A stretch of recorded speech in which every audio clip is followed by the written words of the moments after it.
How are we doing? Good afternoon, good evening, hello everyone, and welcome back to another deadline stream and another season here on the channel.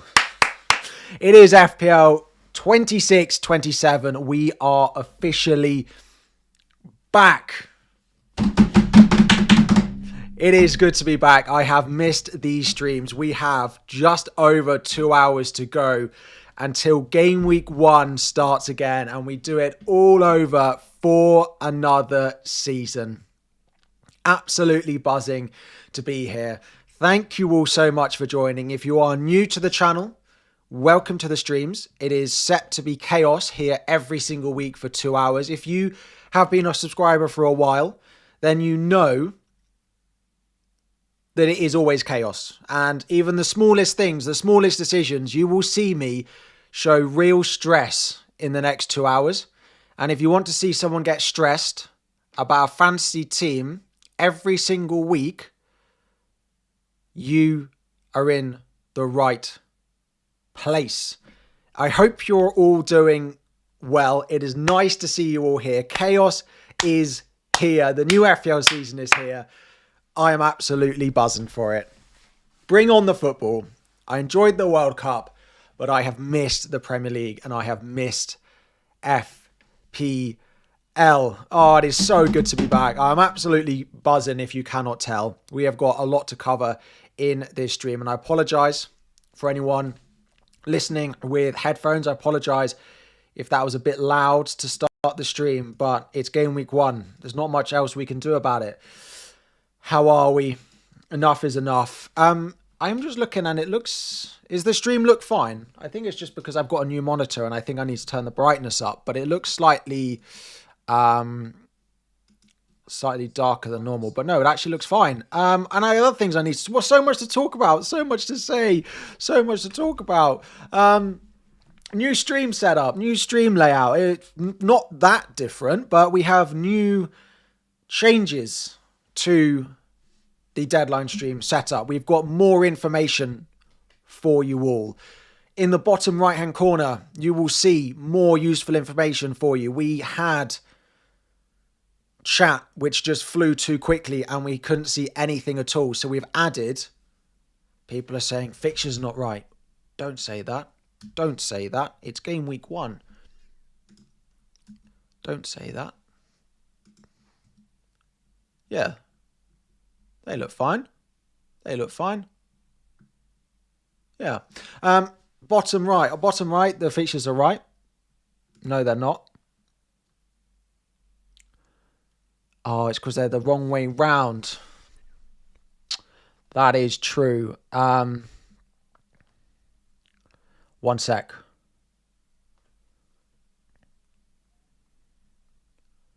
What a shame. Oh, let me turn them off for a minute then. Bottom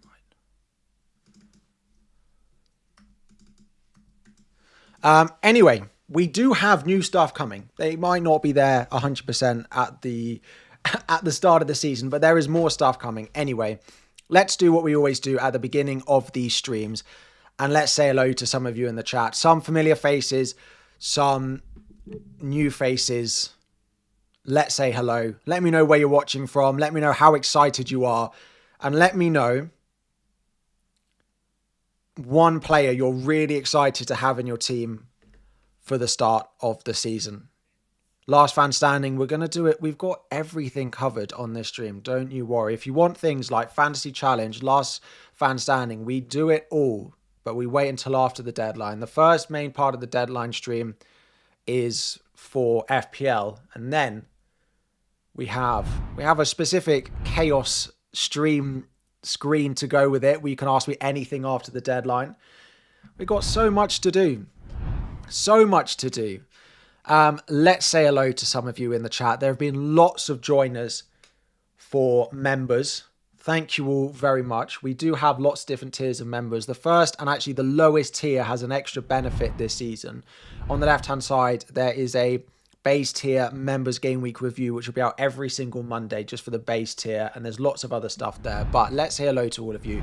We've got Rockatone, we've got Robert, we've got FPL Verts, we've got Farbro, we've got Adrian, we've got Panda, we have got Robert, FPL Verts, Mohammed, Duncan, we have Fiona, we have Mikey, we have Doran, we have Robert, Joe. Hello to all the members and moderators in. Thank you very much, especially for your support on the channel, and I hope you've enjoyed the pre-season content. And members, make sure you're in all the WhatsApp community and everything like that for the start of this season. But to everyone else, you're a new subscriber here watching from Zimbabwe. If you are a new subscriber to the channel for this FPL season, if you are watching and you are not a subscriber yet, there is a lot to come over the season, and the second half of the deadline stream will be only for subscribers. So make sure you're hitting that subscribe button. But thank you to anyone who is new to the channel. And let's say hello to some of you. We've got Brooke, we've got Homan, we've got Craig, we've got Dave Train, Jax, Zeal, Harry Aviation, Wales, Clipster, Clover, Coding Life, Nate, Yogi, Ared, Anoni, Siljay, Brownlee, John, Sammy, Andrew, Dan. We've got FPL Forest, Phil, Daniel, Ruben, Yon, JH, Shivam, Ellie, Sophie, Wilbur, Cyan, Duncan, Justin, Mr. Was Up, welcome back, BC Fly, Saeed, Charlie, BTB, Fahir, Vince, Mesh, Axe, GT, Crypto, Jock, Scotty, Ruben, and finally Jonathan. Hello to all of you. Thank you all very much for joining. To everyone here, hello, hello. Before we start, if you could, game week 1, my like button is not working. Good work. Good stuff. Good stuff. Yeah, like and subscribe before we get going. And let's talk about it. Let's talk about my draft to start with, shall we? So this is the way that my team is looking at the moment. And I have made a small change. In the complete guide video this morning, I spoke about this change. It was something that I have been considering, and it is something that I have put into my latest draft. And that was the upgrade to afford Dominic Szoboszlai alongside Brian Mbeumo, Bruno Fernandes, and Solis in my midfield. Now, in order to do that, Ajer is come in for a 5 million option. Rodon has come in for Muharemovic, and then Gomez has come in as my cheap midfielder. And I feel quite comfortable with it for a few reasons. My defense rotates pretty well. I'm pretty happy with it. Gomez, I don't love. I think he's definitely the weakest part of it. The weakest part of it. But I think it looks quite strong. And I don't love Szoboszlai. I've always been one where I want to be able to see a player really getting loads of attacking returns. And he scored 1 open play goal last year, which I do continue to go back to. But he does just feel very focal. He didn't score loads of goals last year because he played at right back for a lot of the season. He is great for bonus, assists, a little bit of goal threat, might be on penalties, finishes the game in number 10. And there's just a lot of positives about Szoboszlai that I do like. And I love the opening 5 fixtures for Liverpool. The opening 5 games are great.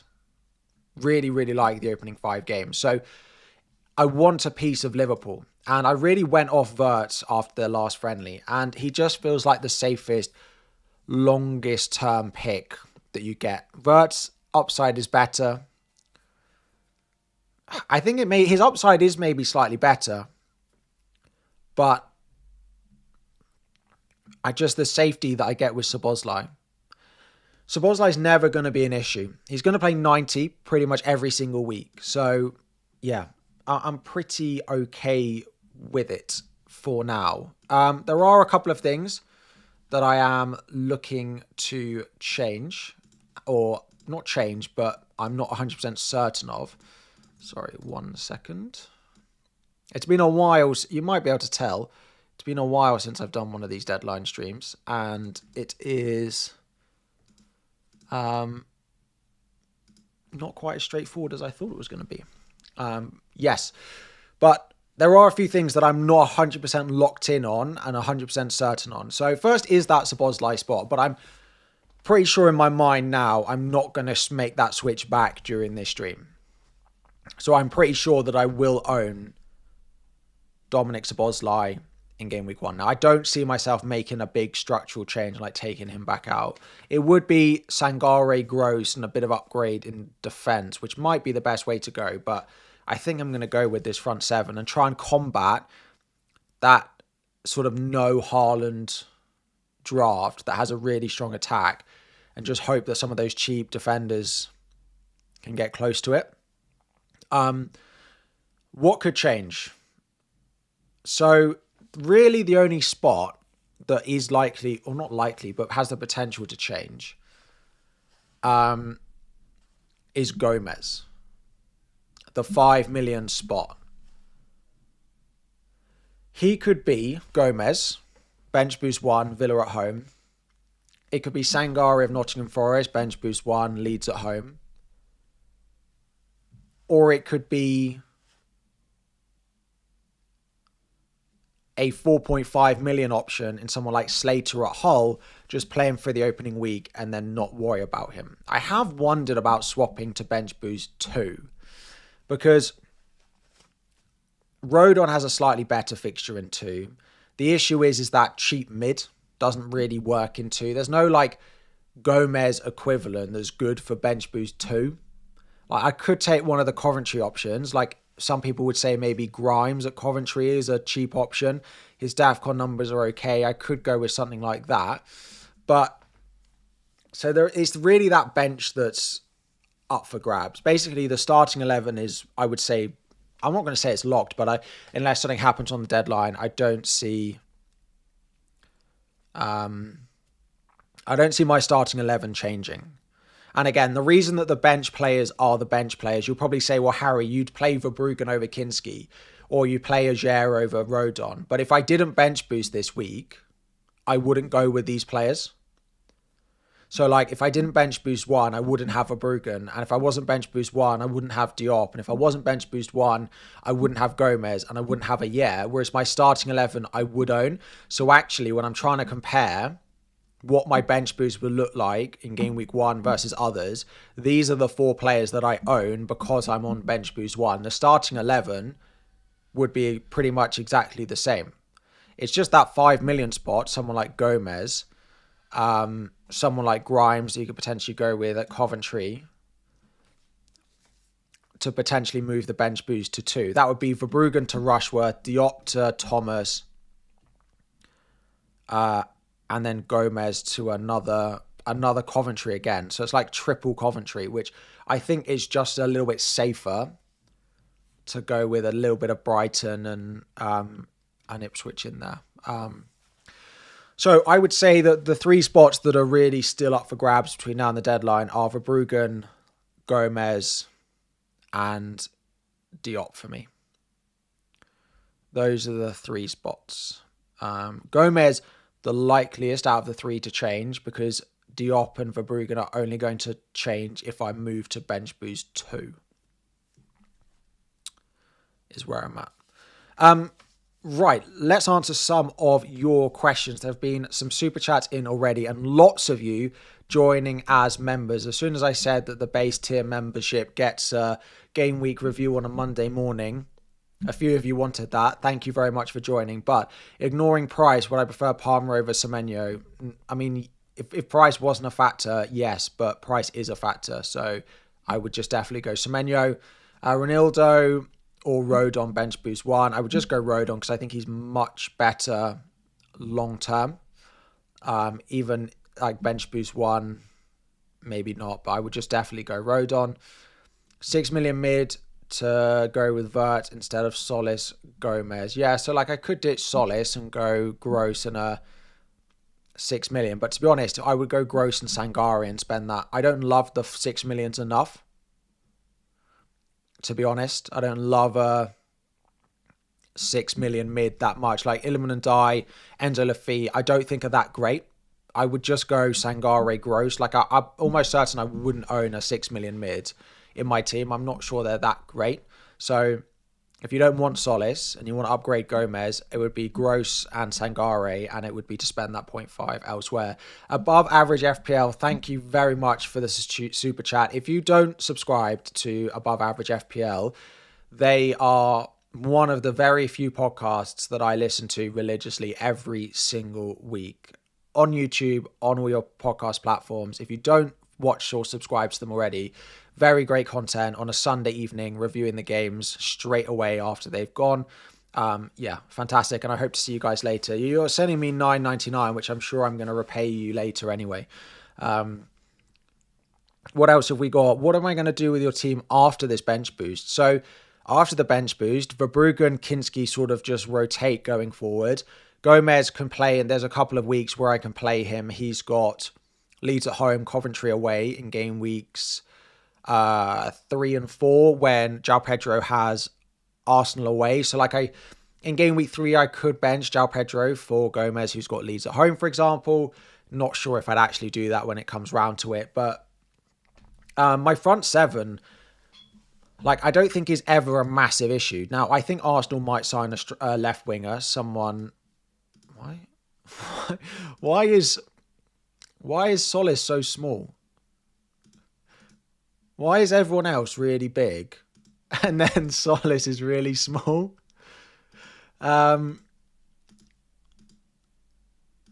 Yeah, but basically, I don't think I need that front 7. I'm quite happy with. Brian and Burmo, I don't expect I'll massively keep long term. In 3 or 4, I'll probably look to do Burmo to a City player or a Chelsea player. So go for City in 3 or in going 4 for a Chelsea player.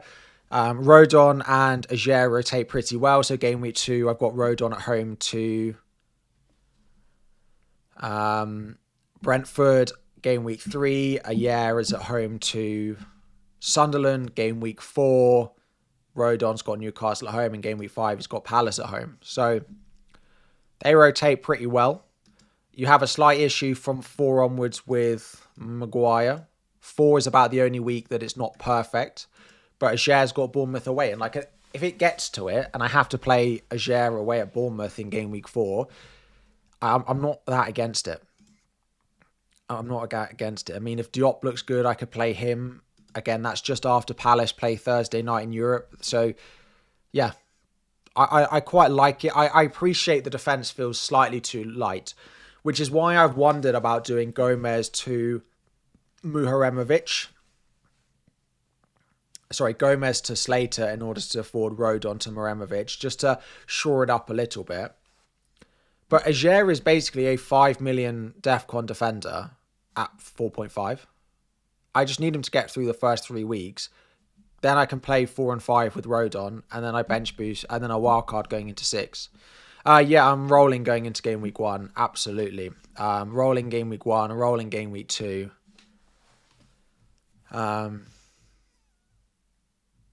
Yeah, some of it's because the new images are in, and I was making my graphics for the video this morning, and some of them I have to stretch now because they've put them in really small. But I think it happened last year, and then after a while it got fixed. So let's hope that this doesn't happen for every player. It must make me chuckle. Why Maguire over Shaw? I just think Maguire is such a better pick than Shaw. So much more attacking, has some DEFCON. Like, over the first 5, he probably hits DEFCON once or twice. And if he hits DEFCON once or twice, plus he has equal, if not more, goal threat to Shaw. I'll probably say he has more goal threat.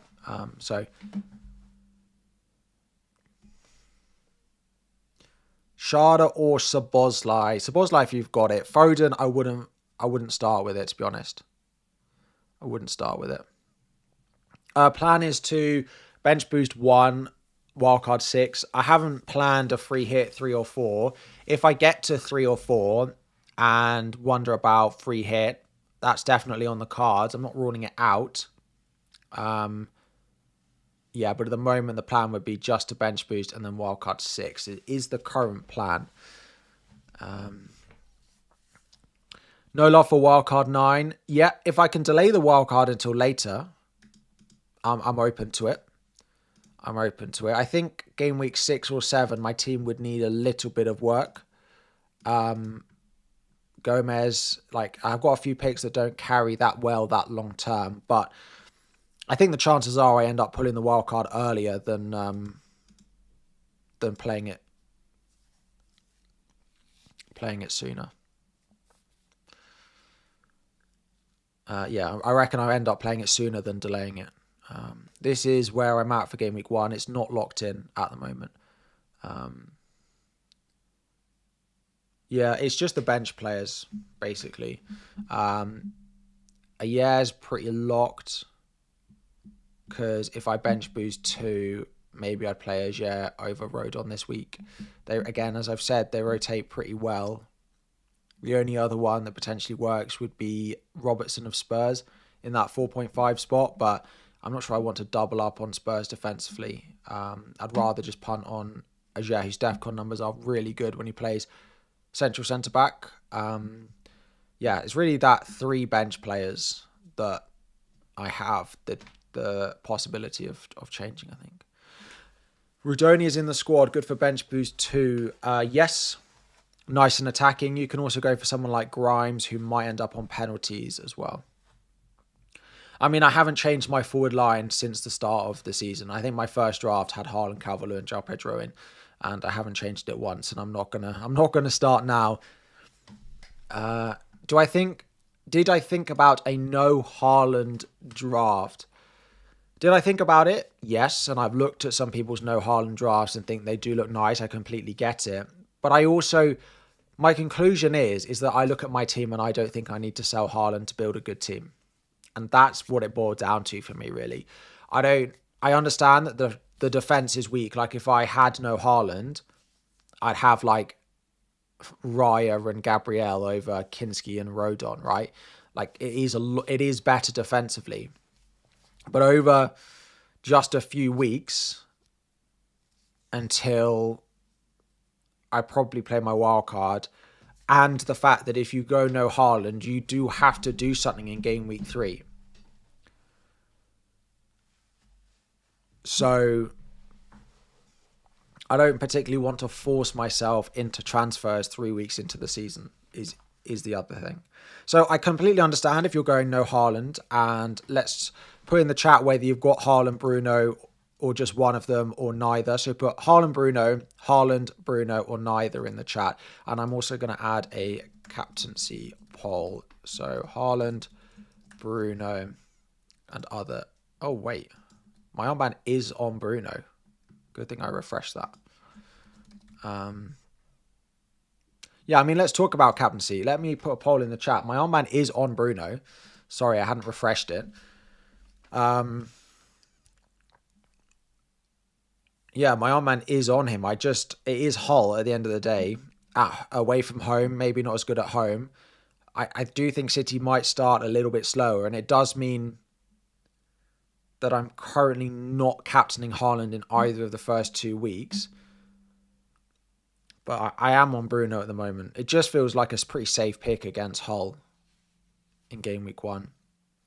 Why DCL over Bobby? Again, I'm looking to wildcard in 6. So that first 5 weeks of Forest, Brentford, Brighton, Newcastle, Palace, I just think looks great for him. Why not Palmer? As a Chelsea fan, I just don't think Palmer's worth the money.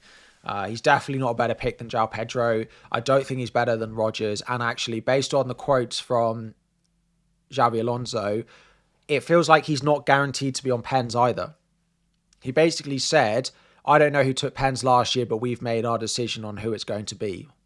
Which is a weird thing to say, rather than just being like, yeah, Palmer, or like, yeah, it's going to be Palmer still. Like I trust Palmer. So yeah, I would not go for Palmer. A lot of people in the chat asking about Palestra.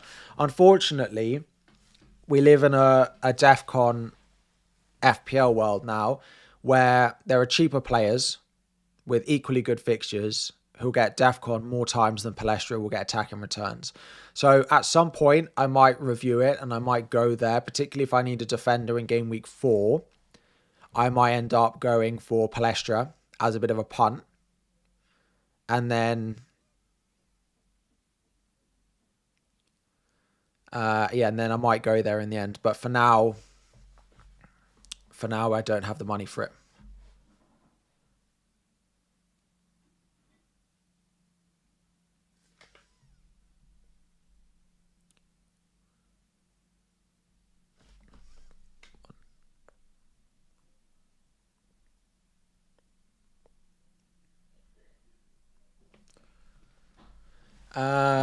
Is this my locked-in team? No. So yeah, I wouldn't go Palestra. Why is Xhaka being overlooked? I think it's just people are not 100% sure he's nailed. Frimpong, Xhaka. I expect Frimpong to start right back, so then it is Xhaka versus Araujo, basically.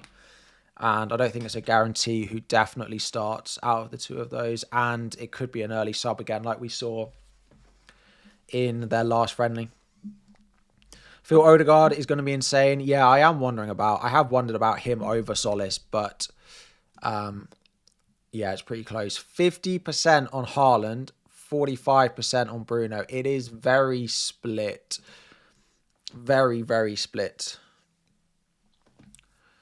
Best game week 1 defender other than Shaw and Diop for 4.5. Ajer or Rodon, depending on what weeks you want to play them in.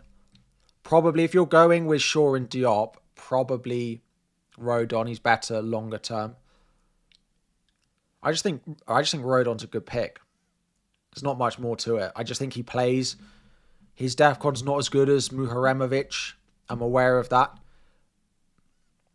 But I've got to hope that maybe I think I play Rodon 4 times.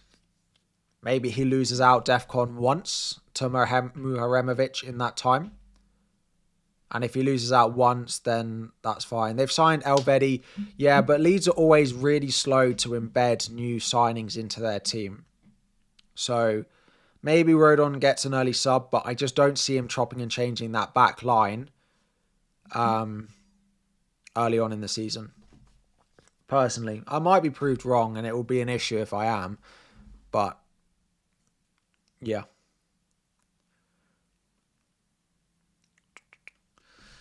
Like, that is why I have considered not going with Gomez and going Gomez to a 4.5 and doing Rodon to Muharemovic and just bench boosting with a 4.5 mid from Haaland, hoping they get DEFCON against United. I have just wondered about doing that. Have wondered about it. But I don't think it's a sensible thing to do. Just think Gomez has more applications for me. And I do think Rodon is a good pick. I do think he'll start all of the first 6. Bench boost really is the worst chip. Yeah. Like, what do I expect from this bench boost? I'd take anything double figures. And if I'm getting double figures, then I'm pretty happy to have used it. Now, I'm very aware that I might not get double figures.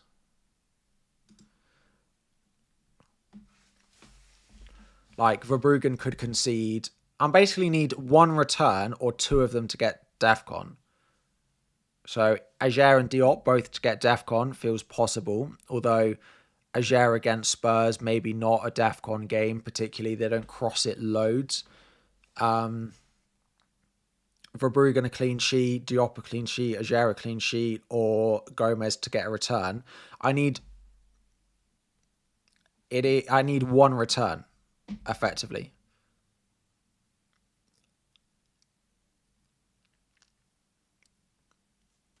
That's basically what I need. And I think there's enough in there to get it. Is it a bad idea to hold on to bench boost? Absolutely not. If you've got a team that you like that doesn't have a bench boost ready for it, then just don't play it. Like, again, as I just said, my bench boost, I'm expecting somewhere between 10 and 15, right? In which case, you can probably get that later down the line if you just don't want to play it pretty easily. You'll get that, I would say. Oh, dear.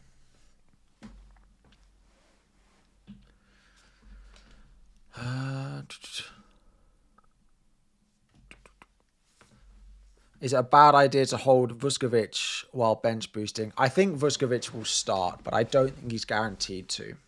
I think he will, though. 09 and Frozen, or 5/5/5 defender and 6 point. Yeah, I'd go for like a 5 million and Solace if you don't have it. I wouldn't spend the money on Foden. Bruno, I mean, I don't think anyone is essential. I don't think Haaland or Bruno are essential. I would want one of the two, and I would want a bit of Arsenal coverage. I probably would want João Pedro. Yeah. But I don't think there's many essential players, I don't think, this season. Going without Haaland, going to see how it goes. Good luck. If you are going without Haaland, good luck to you. I do hope, well, I say I hope it pays off. Feel like I'm taking the gamble, keeping hold of him. So I hope he does well, to be honest. Why not Luke 09? Luke 09 is not going to start for Sunderland. Well, he might, but he's not nailed. They have got Mukiele and Alderete back to fitness. They are not guaranteed to start, but there is a very good chance they both do start. And if they do, Luke 09 drops out. And he's only useful for 1 week, so just go Diop. You have 0.5 in the bank. Would I go Vardiol to Margay? Absolutely not. Margay is not going to start game week 1, we don't think. Trey Hume, yep, you can go with him for game week 1, game week 2. The issue with Trey Hume is he has good fixtures in the week than my other defenders have good fixtures, so it's more a rotation thing. Like game week 1, he has a good fixture, fine, bench boost. Game week 2, all my other defenders, like Rodon has a good game, Maguire has a good game, Calafiori has a good game, so I don't really need him. And then game week 3, when I need him, he goes away to Brentford, which I don't think is great. And then it gets more difficult in game week 4, whereas someone like a Niger and a Rodon are better cover than someone like a Trey Hume. I like Trey Hume. I do think he'll keep his place in the team probably long term, but his attacking data is not naturally that great. He won't play 90. He's not fully nailed, and doesn't fit the weeks that I need a defender. Is Ben White safe for the first 5? Arteta said Timber will rejoin team training in the next few weeks. I mean, Ben White probably is okay, but the issue you've got with that is with Konza joining, it's not impossible that Konza goes centre back and Mosquera fills in at right back to get some minutes. It's not without question. So he's not fully nailed. Calafiori is definitely not fully nailed. I'm waiting to see that 59-minute Calafiori sub tonight. I am waiting for it. It feels absolutely locked in that it's going to happen tonight. Just got to hope he makes it to 60. Coventry at home feels like the game is most likely to happen in. But he was also so attacking that he could make up for it. Coyote, again, not much DEFCON. Ayer is a better pick, I would say. Van Heck has no hype. I think Van Heck is a nice pick. If you have 5 million and you want a defender, I like him. I just think Spurs probably concede in game week 1. And I'm not sure I want a double up, really. It's probably where we're at.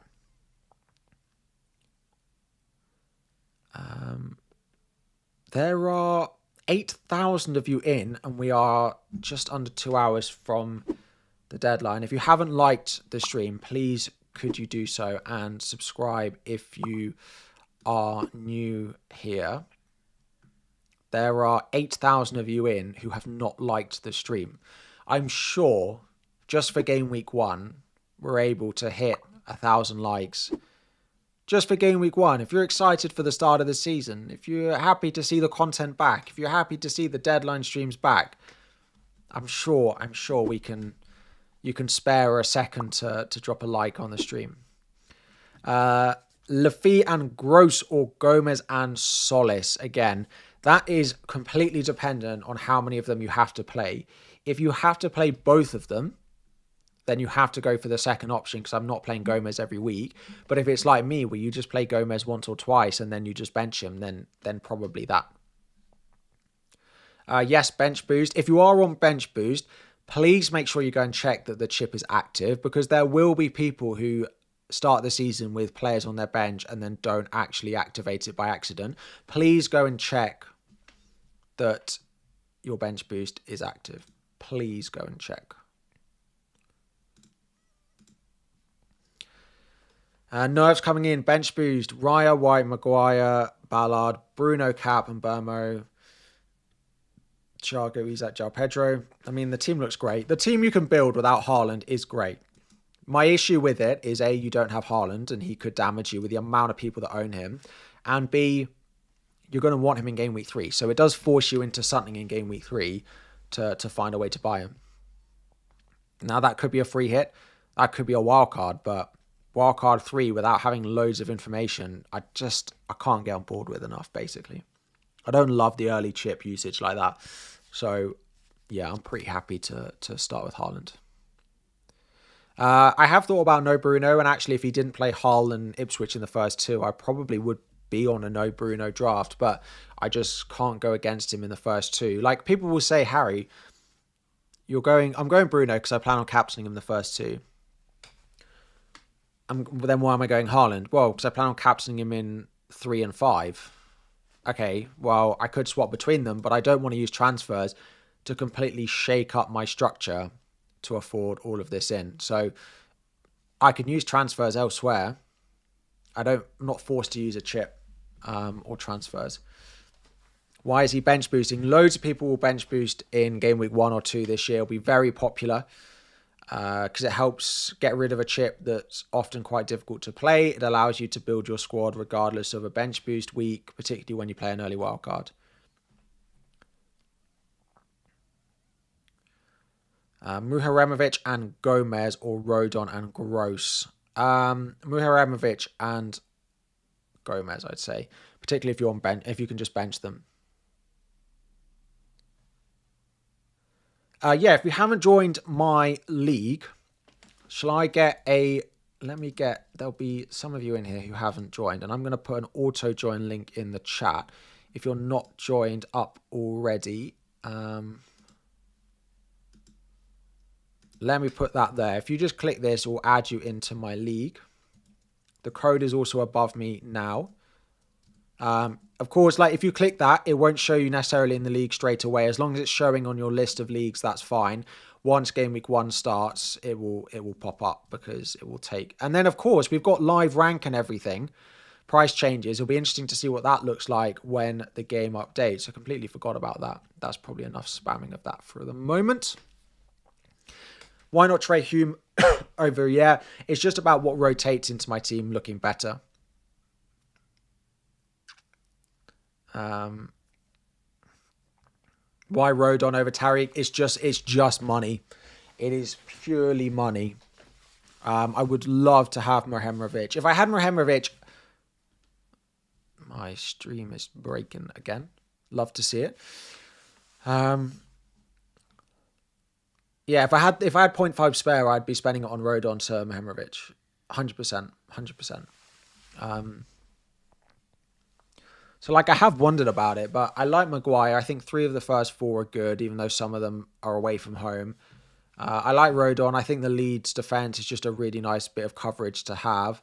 Ajer, I like, again, home to Spurs, home to Sunderland, away at Bournemouth is probably what I'm going to look to play him in. So, yeah, I feel all right with the defence. And if I do get to game week 3 and sell Bruno for Semenyo, then I can just buy like Gabriel, buy Van Dijk or something. So I'm not too worried about it. Plus, the other benefit, or the other thing that makes 2 4.5s slightly less risky, is Konza. I don't think anyone should have Konza in their game week 1 team because we don't know when he comes in. But once he's started a game, then you just buy Konza. I get to game week 3, Chelsea Arsenal, Konza starts. All right, game week 4, Ajer to Konza, double Arsenal defense. Fine. That's the other thing that's made 4.5 million defenders safer, is that you can buy Konza for one of them easily. I think Konza will drop in price as well. I think we'll be buying Konza at 4.4 in a couple of weeks. He won't start tonight, and I think people will get worried. There'll just be enough people that just sell him. Now, it might depend if he starts game week 2. If he doesn't start the first 2, he'll drop in price. I'm almost certain of that. So, yeah. Is he bench boosting with Ayer? Yes, that is the plan. This is the planned bench boost. I literally need one return. I don't think a Brentford clean sheet, Brighton clean sheet, Ipswich clean sheet, or a Gomez return is that out of the question. Yeah, Konza won't start. Exactly. So he's like 15% owned at the moment, and that's probably gone up. The fact that he's joined Arsenal, I bet has made his ownership increase. Let's have a look. Is he actually in Arsenal in the game? Yeah. Oh, it's about the same. It's actually dropped slightly. Fair enough.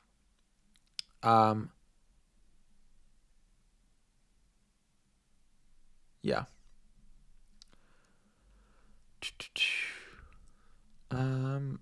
Yeah, anything to report? How... Ooh. And breathe for a moment. Honestly, I was just, I've been very busy this week. I'm absolutely not complaining at all. FPL and making content is just a dream come true, and I absolutely love it. But I have gone to bed at about somewhere between 1 a.m. and 2 a.m. and got up at like 8 for the past, I don't know, week and a half to start work. So what's that, like 15 hours? I'm not complaining, but I am looking forward to the season starting. And getting back into just, the regular routine that we have. Absolutely. And I hadn't really thought about the stream. And then when I clicked live, you all saw me at the beginning. I was so excited. It's so nice to be back. It's so good. So I'm incredibly grateful. I've had a fantastic summer. Like, my trip to New York is because of every single one of you watching and subscribing and liking. So a massive thank you to you all. For anyone who didn't know, I went to New York to help with one of the sponsors of the World Cup, doing a bit of content there for them, and it was just amazing. So a big thank you to you all. I hope you all had a lovely summer, and it is really nice to see so many of you back in the stream ahead of game week 1. How many signups does the game have? Because it is skyrocketed. It is skyrocketed. So I wouldn't be surprised if we hit 9 million for game week 1. That would be 500,000 new signups in the next hour and a half. That it was low, and it is really caught up the past day or two. Really, really caught up.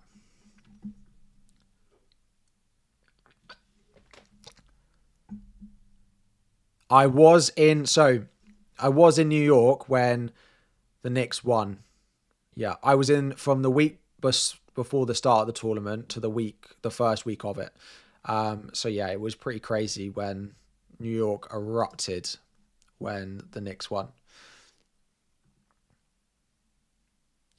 Is Saka a bad pick? Yeah, it's not worth the money, and we don't know he's going to start.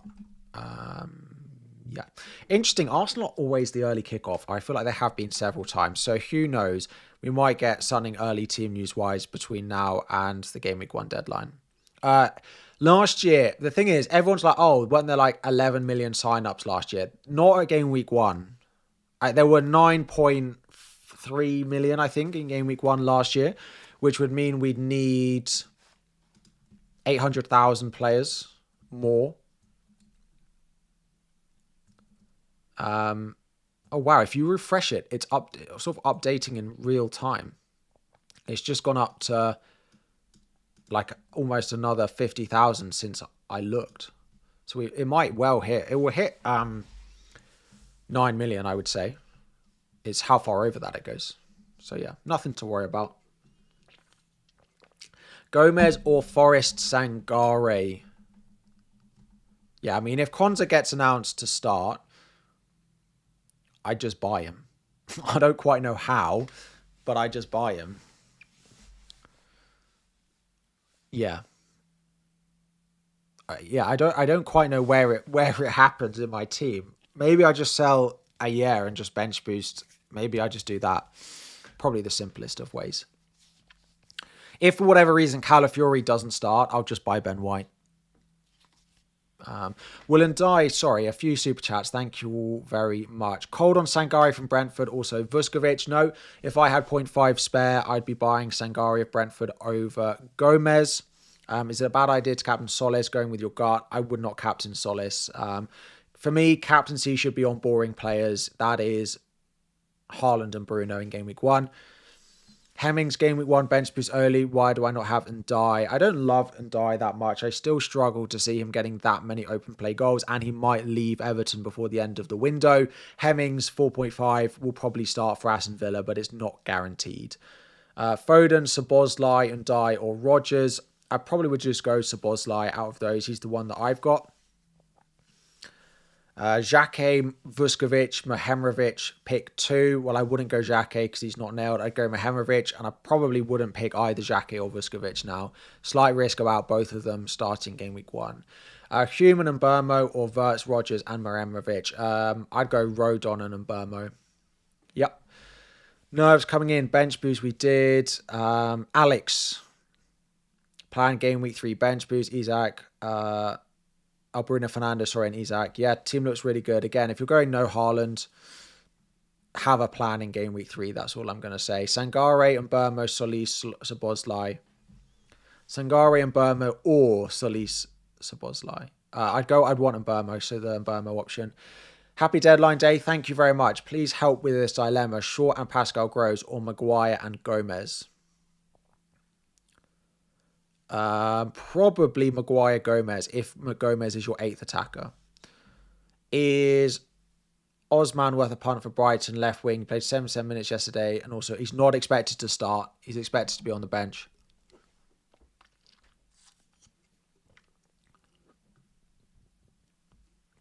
Gomez or Sangare. At the moment I've got Gomez, just because Sangare's DEFCON numbers are not so catastrophically high that you think you're definitely going to get it from him every week. He hit it about 35% of games last year, which is not that high. So I've gone with Gomez. Yeah. I wanted Norgard, and it would be Norgard if he was available, but he's not. So he's not guaranteed to be in the squad. So Warren Erling without captaincy, because I'll just captain him game week 3, and I don't have to worry about getting him in for game week 3. Ndai over Lafitte probably 3 from Ndai. Sharda, yeah, I like Sharda actually. My issue with Sharda is that is who he plays against.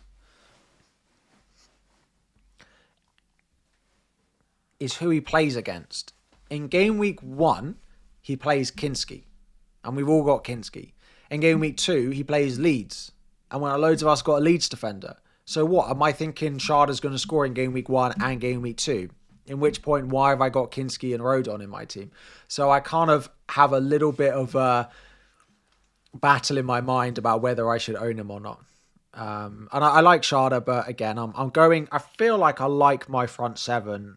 I like Kinski, I like Maguire, I like Calafiori. So, whereas in my previous drafts, I felt like my weakest player was my 5th or 4th midfielder, I now look at my draft and think that my weakest player is my 3rd defender, which I feel slightly more comfortable with. I would like it to be Mehemrovic. If I could have Mehemrovic over Rodon and Gomez to Sangare, we'd be there. But that would give me 1 million extra, so of course I can't do that. Isn't Gomez still injured? No, this is Gomez of Brighton. He played 70 minutes last night for them. He is a slight risk for them in game week 1. He is a slight risk. He's not 100% nailed. That is the only concern with him. Ayari, also a good pick. How much is Ayari? He's 5.5 though, isn't he? I need a 5. If anyone's got other suggestions of a 5 million midfielder, I'm all ears, really. Yeah, but there's just not really any. Like, you've got Yarmouk at Brentford, who's not nailed now. Sander Berge at Fulham. Sangare. Siddiqui. The one I actually wondered about is Bournemouth, is Cook. But they've got so many midfielders. Too many cooks spoil the broth, some might say. You can save that one for yourselves later. Andre Santos. There's just not many. Andre Santos, yeah. Yeah, I mean, if you've got others, but, I mean, like, Gomez, he does have good attacking threat. I mean, he scored 5 goals last year, but Mikey Moore is likely to start, yeah. But again, he's an issue further down the line. Whereas Gomez does have, like, Leeds and Coventry, so he does have a use to me. If you don't captain Haaland, better go without him, no. I'll captain him in 3, so it's not purely based off 1 week. So I am going to captain him. So I can go without Haaland because I'm not going to captain him in 1. I'm not going to captain him in 2. And then in 3, I don't have to play a wildcard to get him in. Gross is 5.5. Ayari's 5.5. Grimes, but the opening fixture is really bad.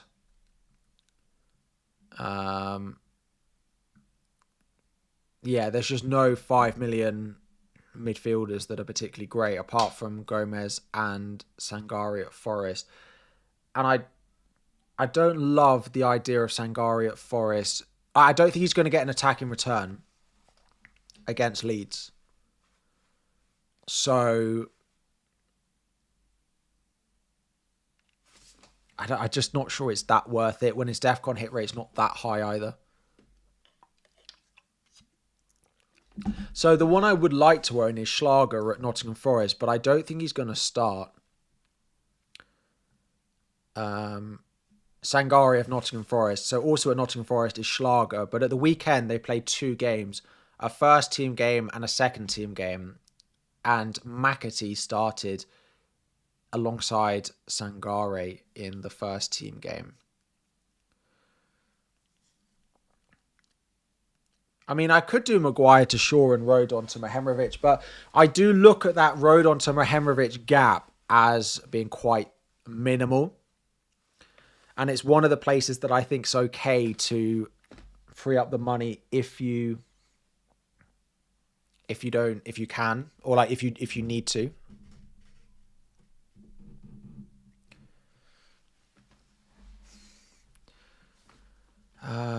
Is Vardiol nailed? He should start the first few. He's not definitely nailed because they've got Margay and Diaz. You can talk yourself out of Szoboszlai and get 1 million extra to play with. I believe in you. That is probably what I should do. I should go Szoboszlai to Sangare, Gomez to Gross, and Rodon to Mehemrovic. But I think I'm going to go Szoboszlai. I'm pretty sure I'm going to go with this structure.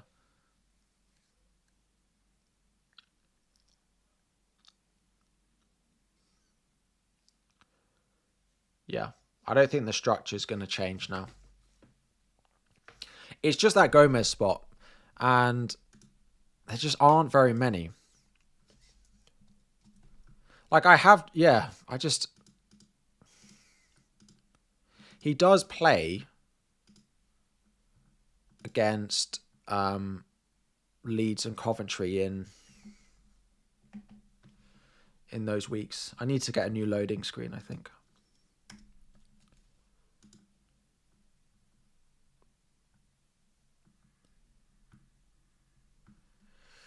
He does play Leeds and Coventry in 3 and 4, so I could play him those weeks. He just has a bit of use to me.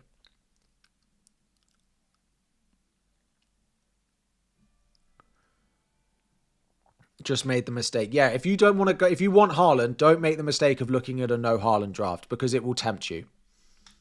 It tempted me and it will tempt you. So if you want to start with Haaland, the best thing to do is just not look at it and just put him in your team and go about your business. Slater for Gomez, save the 0.5 and upgrade Rodon. So I have wondered about that. Slater of Hull, 4.5. And upgrade. Like, I have wondered about that. This is an option. And it gets me Mehemrovic in there instead. And then I just have to hope that Gomez doesn't score and Slater gets DEFCON. But the issue is, the other one to, I suppose the question is for example, in game week 3 and game week 4, Gomez has Leeds at home, Coventry away. João Pedro has Arsenal and Brian Mbeumo has City. Would I play João Pedro away at Arsenal or Gomez at home to Leeds? Because if I'm never going to play Gomez, then I may as well go Slater. Just take a bit more security from the DEFCON defenders. But does feel like those couple of weeks are a little bit safer just to have that coverage. I do wonder about Mehemrovic and Slater. This is basically the decision I've got. Because Slater could easily get DEFCON against United, I think. He could definitely get it. Slater is not a good pick. And I think I think bench boosting with Slater, at that point, do I not just save it?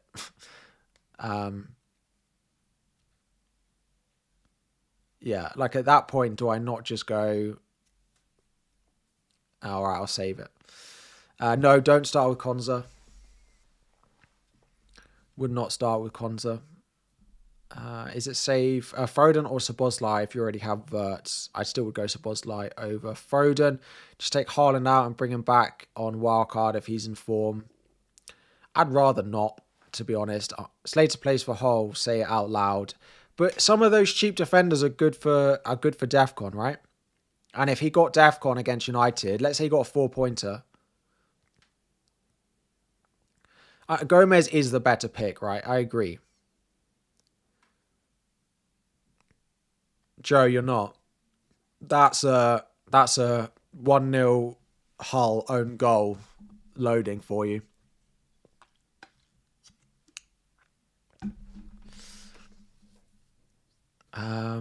Best 5.5 million mid.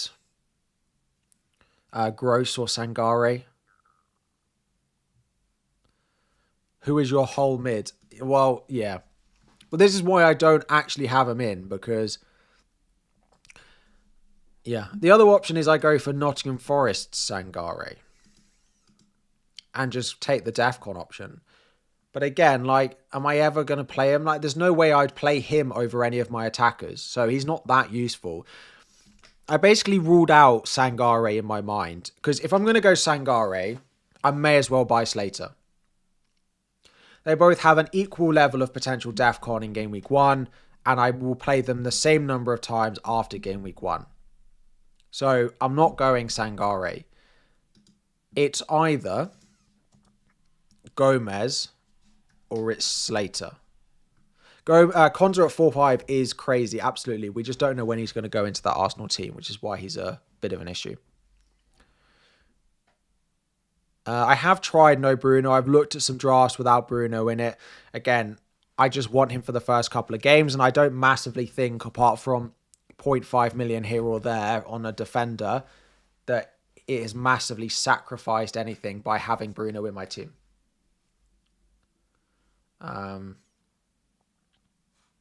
Is Caicedo worth a shout over Gomez or Gross? If you're going for a 5-5 DEFCON, it's Sangare. How much is Enciso? Is he definitely going to start? He's not in the game. Yes, he is. He's 5-5. Sadly. If he was 5, then we'd be all... Again, anyone got 5 million mids they want to suggest to me, I'm all ears. But if you want 5-5, it really is just Gross or Sangare if you've got the money. I don't know if your Buendia is better than Gross. Thoughts? No, and he's also 0.5 million more expensive as well. Solis isn't a very Harry pick. I agree, but I've spoken about this a little bit. I expect to make a lot of transfers early on in midfield. I expect there to be swings for those cheap mids, mid-price mids, and I think we'll make a lot of midfield transfers. And as a result, I want to pick a player who I do think has the ability to start well. And that is Solis. I think he could do really well over the first couple, and then you worry about him in game week 3 and game week 4. Like maybe we get to game week 3 and I play João Pedro and I bench Solis and I play Gomez at home to Leeds. Like Gomez probably does get in my team in game week 3. I think. As a Villa fan, you'd probably back the teams against us for at least the first couple of games until we have settled the squad. Gomez is a solid shout, looked dangerous last season despite not scoring much. And guess who they play in game week 2? Solis. Again, I mean, it just makes me laugh.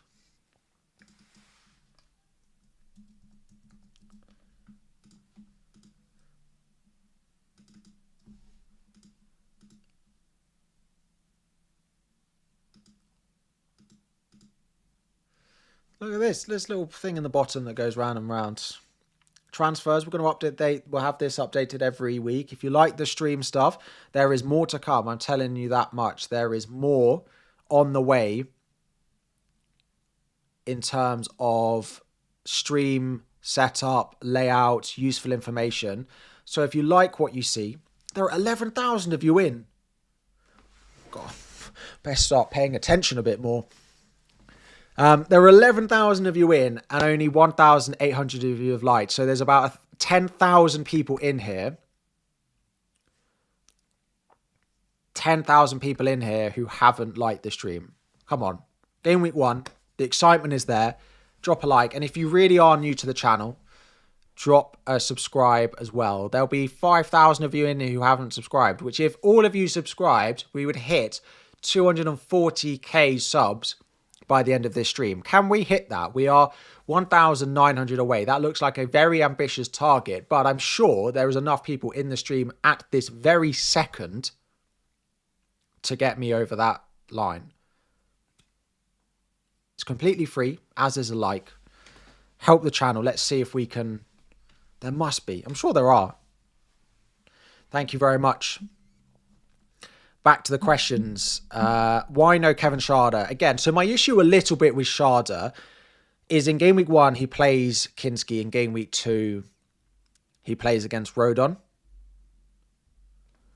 So I don't love the fact that I'll be cheering on a player going against the defenders that I own. Now, I expect him to do well, and if you're happy to do that, then I don't have an issue with it. Yeah.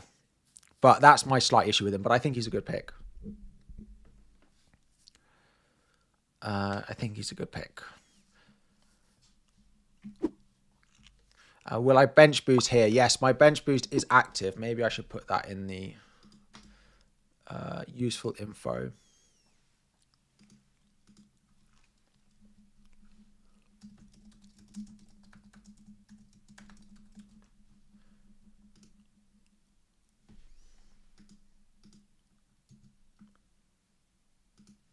There we go.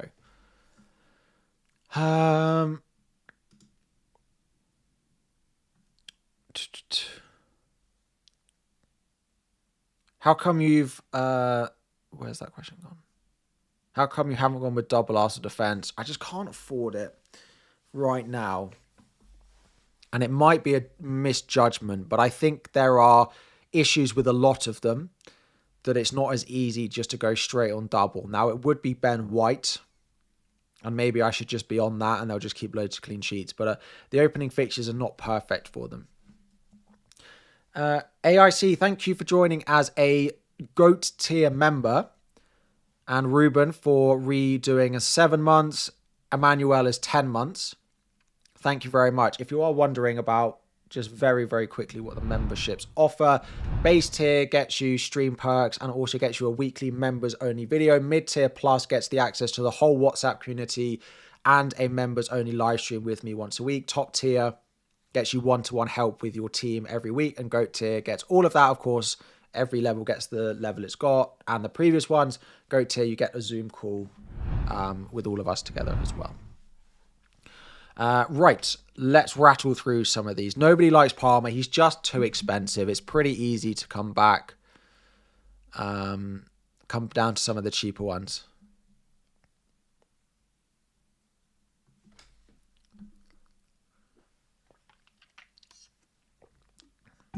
Someone asked, would I rather I finish second, but Ross or they said Oscar finishes first, or I finish 500th and Oscar, of course, first and second.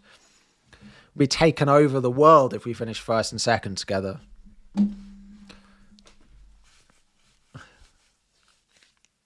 We'd be doing world number 1 and world number 2 content together for a year. You'd be sick and tired of hearing it. I think as a viewer, you'd hope we don't finish there, because it would all you'd hear for 6 months. You'd be bored of it. Can I talk about Gakpo ignoring by everyone? Because he is still expected to leave. He is looking good on that left-hand side for Liverpool. He's 7 million. He's not the worst price, but he is still expected to leave. Yeah, I'd be an absolutely unsufferable. If you think the intros to my videos in the last couple of days with me saying my 5 top 10Ks and my third in the world, if you think those have been unbearable, you imagine what it'd be like if I won the game. It would be unbearable. I think it's a good thing for everyone if that doesn't happen. Soberslai is boring. Yeah, I agree. He is a little bit boring. Yeah. Why not Hume over a year? A year just fits the weeks that I need a defender in a little bit more. Thoughts on Kajoglu over a year, rest the same defense. Yeah, it actually can work, and that's why Vuskovic was in my team before. I need a game week 1, 3, and 4, and they do have good fixtures in 1, 3, and 4, Brighton. But a year is a 5 million DEFCON defender priced at 4 million. Collins, who he plays next to, is 5.5, and people are considering that. A year at 5 million is just a nice price. 4.5 is just such a nice price. Bench boost, 4 players at home. 2 of them playing against a Villa team where there's not much to really write home about for them. Yeah, good for Defcon and Diop. So I'm all right with it. It's not the perfect bench boost, but Gary Allen, let me have a look. Can you give a defense worth 23.5 million for game week 1 bench boost? So what is that? Okay, so let's say Calafiori goes in. I mean, this is going to test my maths.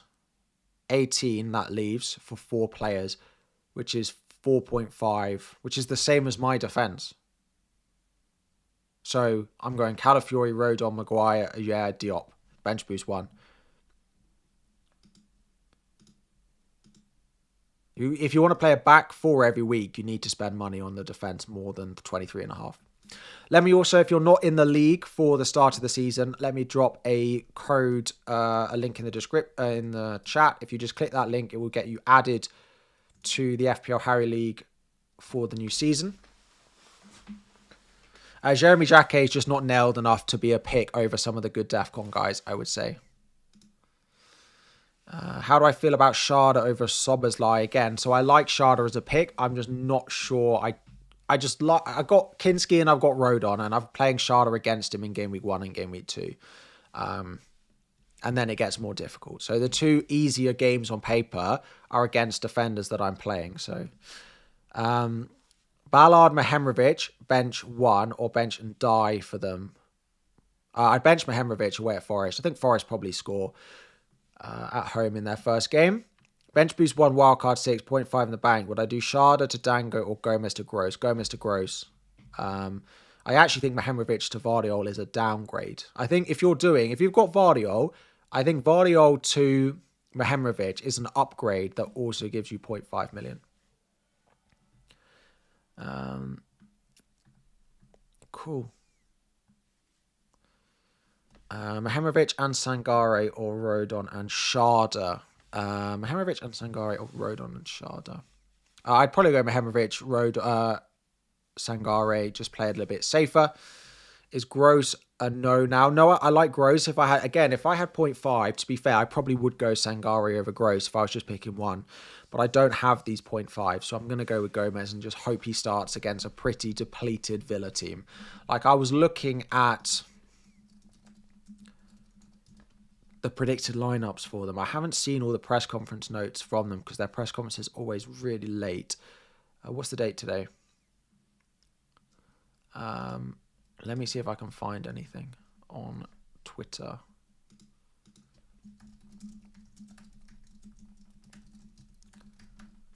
Or on their website.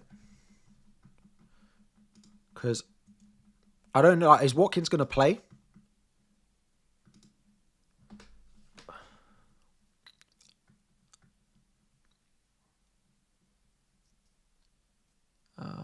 Is there any quote about Watkins? Apparently Watkins wasn't even mentioned in the whole press conference. Yeah,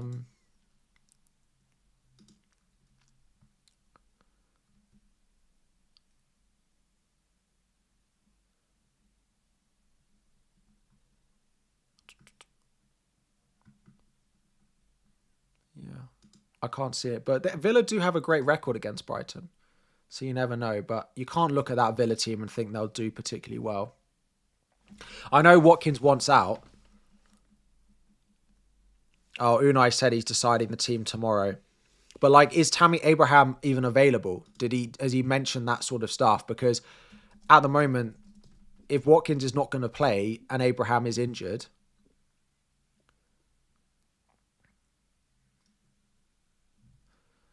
no update on Abraham from Unai Emery, so no idea who starts up front. There's also rumours Gomez has returned to training. No idea if this is cleared up either. Basically, there were no updates because he doesn't want to give them. Good. Nice work. Thank you very much, Emery. How much is... Oh, he's 5-5 Gomez at Villa. I mean, if they get some of these back, then maybe it's not that good, but... no one is necessarily confirmed out apart from Onana. Okay. Thoughts on Brendan Aronson? Again, the price is not right for him in comparison to other players. If he was cheaper, then maybe, but there's others at the same price that I'd prefer. Which players? I would say my starting 11 is locked, apart from Rodon. Basically, it's Rodon and Gomez that have a potential to change now, I would say. Do I go Gomez? Do I go Sangare of Forest? Or do I go for a 4.5? But again, the only people who are going to play in place of Gomez from the start are Minter, who's linked to Liverpool, and Mitoma, who's injured. Mitoma's out, Minter's out, no new injuries, but they don't have any other wingers. They're playing a De Kuipia, a left back, a left wing. So at the moment, so basically, Gomez is third choice winger. Yeah, like Gomez is third choice winger. Number 1 is injured in Mitoma. Number 2 is injured and might leave. So right now he's first choice winger. So I'll probably just start with him and take the partner home to Villa. And then if he looks good, I can maybe play him in these. It's just nice to have a bit more cover, I think. You could downgrade Gomez to Slater and upgrade Ayer to White. I wouldn't. I'd be 0.5 short of that. I wouldn't. If I did that Gomez to Slater, I would be doing Rodon to Mahemrovic. Will Vieira start every week? He'll start the first 3, it feels like minimum. Then it depends on when Vandenberg comes back. But again, the first 3 are the good games. And then it gets more difficult. So you just need the first 3 out of him.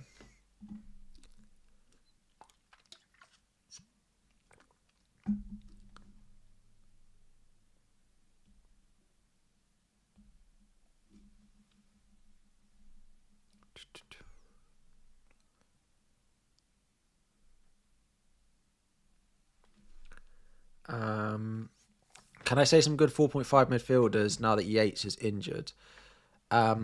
Yes, Slater, basically. Rodon, I think, is still a good pick. I agree. He won't hit DEFCON as much as Mahemrovic, but I'm hoping I get away with it. There are 4 weeks that I'm going to play a Leeds defender in the first 5. And if I lose DEFCON to him in one of those, if I lose it twice, of course there's attacking returns, right? And Mahemrovic is probably slightly more attacking, but not much better. Where did I get Sangare DEFCON stats from? They don't seem that good. Yes, DEFCON numbers are crazy high. You can check them on FootMob. But just be careful when you're looking at FootMob. The DEFCON definition doesn't include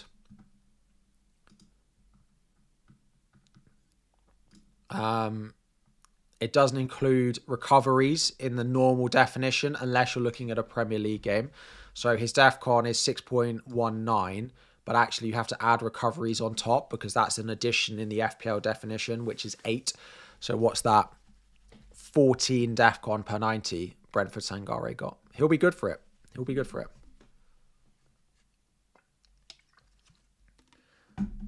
No, I wouldn't go Sanchez of Chelsea. This is not 100% guaranteed he starts. If you want a 5 million and your bench boost, I'd go Lamans or Rofs. Tyreek George, a bad shout. Definitely not nailed. White and Gomez or Ajer and a 6 million mid. Probably White and Gomez.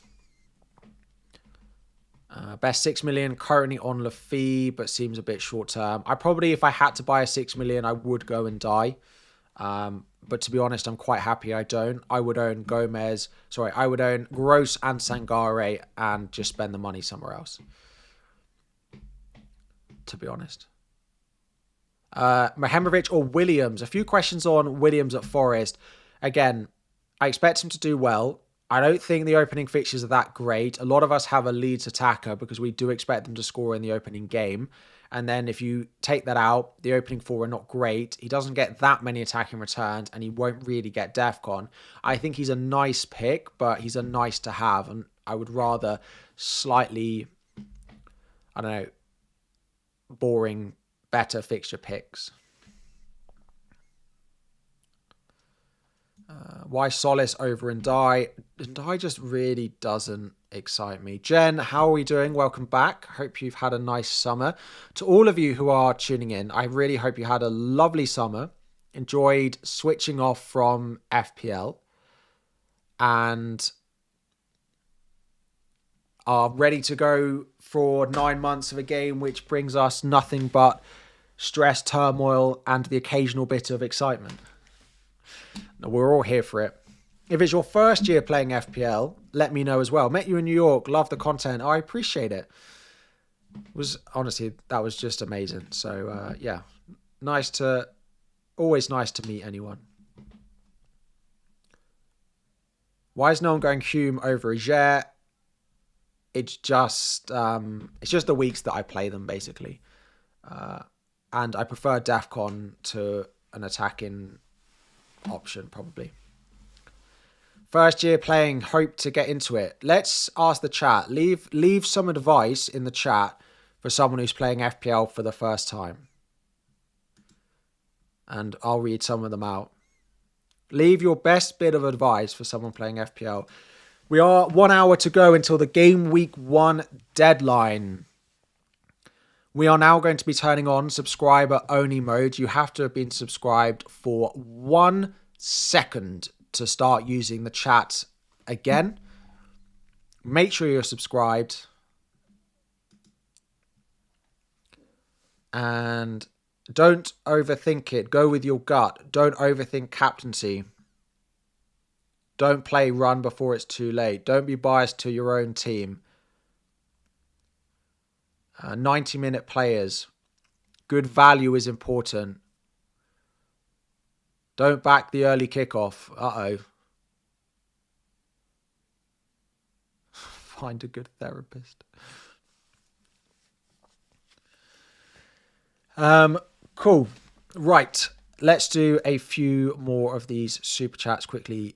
Thoughts on Enzo Laffy and Brian Bobby double up? I wouldn't do that. It feels very short term unless you're definitely going to wildcard in 3. Van Dijk is essential in my opinion. Post set piece coach change. His XG rose massively. I think he's a good pick. Again, it's just the value that I can't afford. A lot of people can't afford the 6.5 for him. While we don't know who the good cheap players are. Why not downgrade Maguire to short and then Szoboszlai to Wirtz? Because I just think Szoboszlai is safer than Florian Wirtz. And I think Szoboszlai over the season probably outscores Wirtz. Ndai or Shada for 5 weeks. I'd go Ndai. Thoughts on Elliot Anderson and Brobby versus DCL? Elliot Anderson's attacking returns are not good enough at the moment to be worth 6.5. For 5.5, you can have Sangari at Nottingham Forest, Sangari at Brentford. He'll get more DEFCON probably than Anderson will. Equal attacking returns, and you save $1 million. You have Palestra instead. Sorry, Brobby versus DCL. DCL is better long term, unless you'll definitely wildcard 3.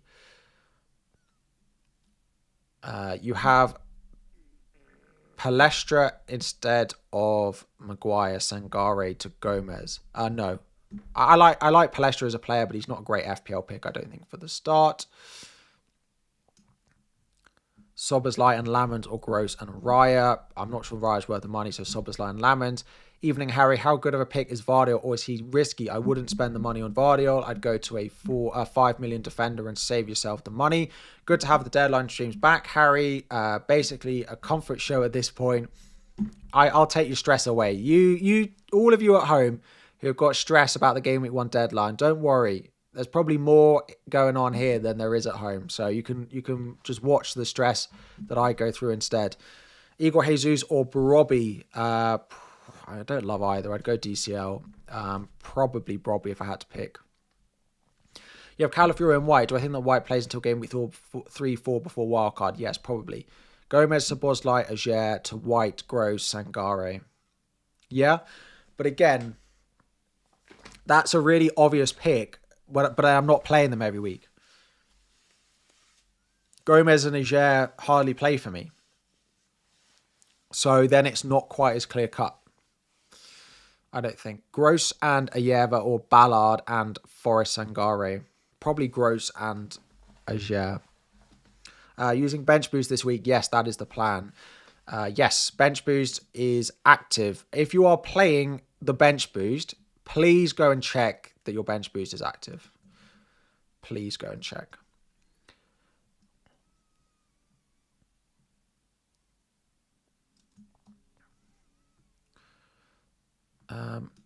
Mike, let me take a look.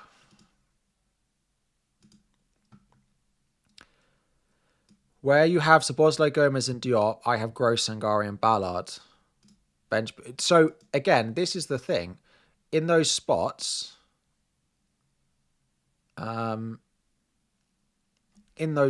those picks are better. But you're not playing them all every week.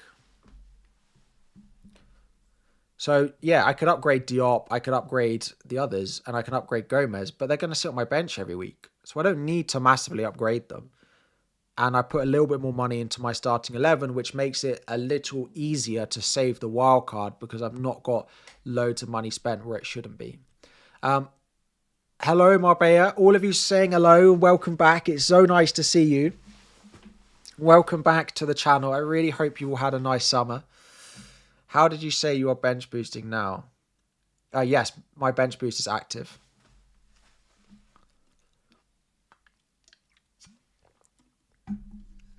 Why bench boost when Ajer plays Spurs? Because I actually don't think... So maybe I just have a different perspective on this, but I think Ajer at home to Spurs is not the worst pick. But maybe Spurs is... I'm just not sure Spurs is that great an attack at the moment. I'm not sure they've looked that great going forward. I think that will be a low-scoring game. Brentford at home as well. And he's good for DEFCON. But maybe I should... Like, again, I don't really see that many others in that 4.5. People are saying Decupia. Yeah. But again, I'm not sure I want the triple up on Brighton. And he's not that nailed long term. So, yeah. I only really have to... You're agreeing you're a Spurs fan. I just feel like that'll be a low-scoring game. Like, I think Spurs are great defensively. They look really solid. But I don't think they look particularly good going forward. And I think most Spurs fans would agree. Now, Diop versus Leif Davis is an interesting one. And maybe we should be looking at Leif Davis more. Because if it's bench boost 1 and you're only going to play them once, maybe you should just take the attacking fullback and just hope he scores. Just hope he scores. So I have wondered about it. It's a low value chip, right? At the end, the thing is, the issue with the bench boost is over the course of the season, the 5 points that you're going to differ in a 2,000 point season is 0.05%, 0.02% of your points over the season is this bench boost. Probably is the difference in these bench boosts. But in game week 1 to game week 2, it will feel like a lot more because you've only played 2 weeks and everyone else has played their chip as well. So it will feel like more. My tummy's rumbling. Rodgers over Szoboszlai. If you've got the money, I'm not completely against it. Again, I'm just trying to fit too much into my team to even get up to Rodgers. I've done well to get Szoboszlai, I think. 09 or Ballard. Ballard 09 probably won't start now. Have I forgotten about Mateus Tell? I mean, maybe Spurs do score, but I mean, they probably do. There aren't that many good cheap defenders with a great game week 1 fixture, to be honest. Like, where else could I go at 4-5? Konza's not expected to start. If Konza starts, then I probably will just go Konza for his but he won't start. I've got United.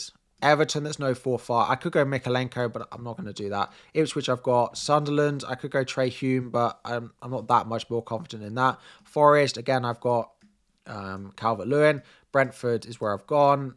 Brighton, I've got Verbruggen. Could go for a double up, but I don't love the double up. City, Bournemouth, no. Newcastle, Liverpool, no. Fulham, Chelsea, no. So there isn't really anyone else. Shaw in for Maguire. I just think Maguire. I just think with Casemiro not there, he's going to be their main goal threat from set pieces, and I want that in my team. That is what it is.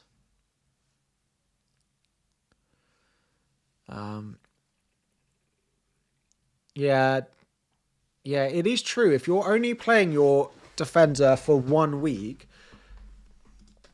maybe you should go Diop. Maybe you should go Leif Davis over. But again, once you get a little bit further down the line, you probably just want him in case I delay the wild card. Like game week 6, I can play Calafiori. I can play Diop, who's got Fulham at home. And then I think all my other defenders have a bad fixture. Arsenal. I think Maguire's got Spurs at home. So I could just play that. I'm just going to go Diop. Diop 3.9. Here we go. You watch. If Solis doesn't do well tonight, he'll be the first to drop. Count my words. Solis will not be 6.5 at the next deadline. Now, he might be 6.6. He might be even more if he does well tonight. He will be less if he doesn't do anything. Yeah.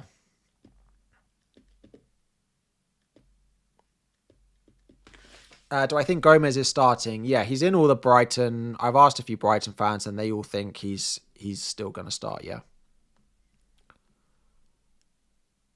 Yeah.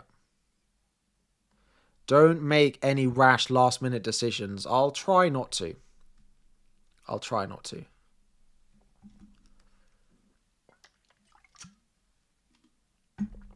Bench boost 1, yes.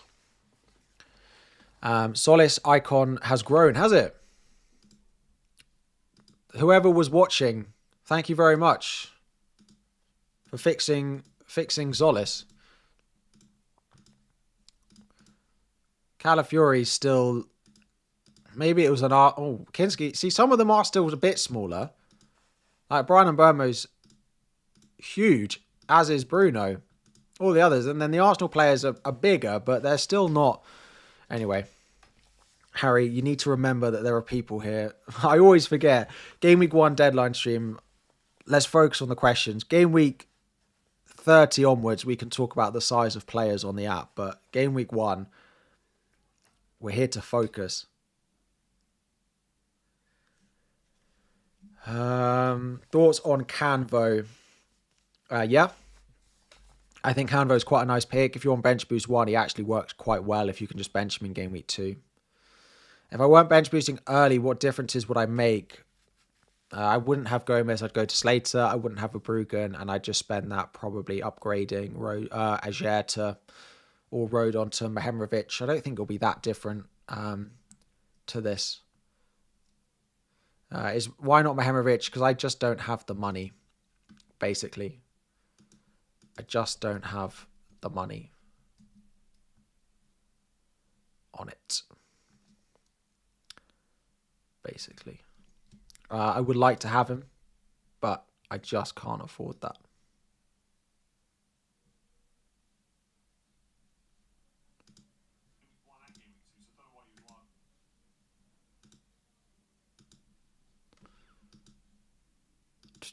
Right. Replacement for Pedro Porro.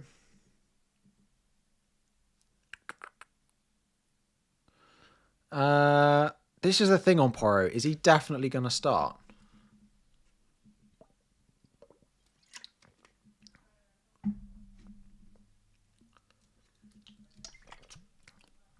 I was having a look at who other people were captaining. Because I am pretty set on Bruno now. Ross and Oscar are both. We spoke about it this morning. Ross has still got his on... Ross has got his on Bruno. Oscar's got his on Bruno. Dan's got his on Bruno. Andy, I don't know. He's making transfers. Oh, did I end the poll? Let's put it back again. Yeah, Porro's not expected to start game week 1. Oh, yeah, wait. Hang on. Start poll. Wait. Is there a poll in the chat? I can't see it. Mikey Moore, 1 week punt.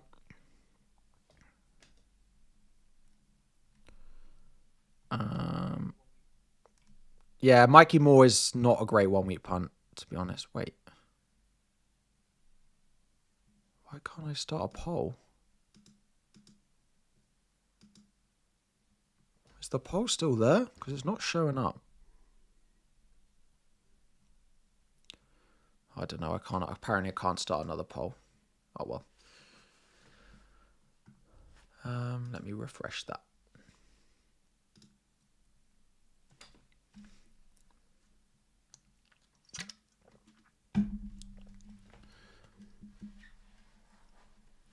It's there. Got it now. Thank you. Right, we're back. 52% Haaland, 35% Bruno. It's really split. 17,000 votes. It's just about favouring Haaland. Can you please take us through why Gomez over Gross? Because he's 0.5 million cheaper. To be honest, is about the only reason. I think Gross is a better pick. I would like him, but I don't have the money. And it is all because of Szoboszlai. But I wouldn't play Gross that much. So I'm happy to spend that money. It's just captaincy. I quite like to gauge general opinion on captaincy because particularly early on in the season, you're all aware that I don't like to take too many risks, but there isn't really a risk-free option with captaincy this week. Because there's such a split, as you see. Like, normally I'm like, game week 1, if there's a highly owned captain, I would advise not to go against it. But you can't make that choice this week. Because it's a 52-43% split. It was hugely split. So I am on Bruno just because I like the fixture. On a no Haaland draft and a bench boost, have 1 mil left over with Lees Davis and Dye and Thiago. Do I upgrade Davis to a 5 million or do Thiago to Isak? I mean, you could just leave it. I would probably upgrade and die. It's probably where I'd spend it. Rai Rodon, again, just a nice, I think he's nailed, Leeds defender, 4.5, and I like the opening fixtures. If you're trying to get to wildcard 5, okay, wildcard 6, Leeds are really great. Their opening 5 are just nice. Do I think going for a similar template is bad? No, because the overall ownership of the players you've got will be much lower than you think it will be. Yeah.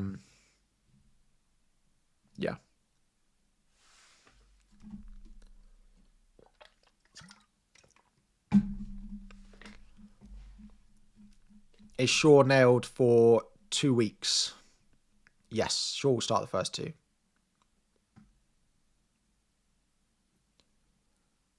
Bruno is going to score 2 points. Mark my words. Hopefully it's more. 12:30 kickoff though. What about Matty Cash? I wouldn't go anywhere near Aston Villa at all for the start of the season. They look all over the place, and there's even more uncertainty coming, it feels like, with Watkins, etc. Martinez potentially going. Chances we roll for 2 weeks. I will, unless there's something happens, I will roll in game week 2. Yeah. That's the plan. F1, Gabriel and Lafitte or Ben White and Semenyo. That is good. I'd go Ben White, Semenyo. Will Vuskovic start? Probably, but he's not guaranteed. If you're on bench boost, I probably wouldn't take the risk. Can I talk about why Gomez? We did. Thoughts on Aiden Heaven, gambling on him and considering how terrible Man United's defence is and hoping it's his breakout season. I don't think he'll start. He might start game week 1, but he won't be nailed for very long. Should I go Shaw and Mahimovic or Maguire and Rodon? Probably Maguire and Rodon's what I've got in my team. So, can you tell me what transfer you're making before the deadline next week? Hopefully none. Game week 2 is the best week of the season to roll your transfer. It's good for content, I'm aware. To say I'm just going to roll, but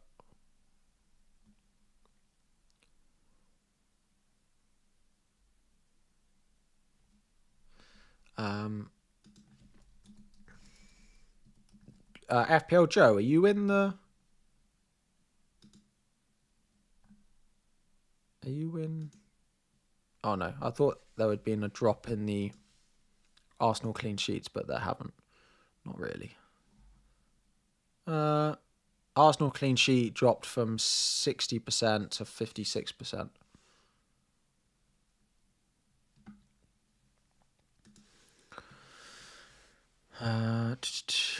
Am I keeping the bench boost? Am I playing the bench boost? Yes, bench boost is active.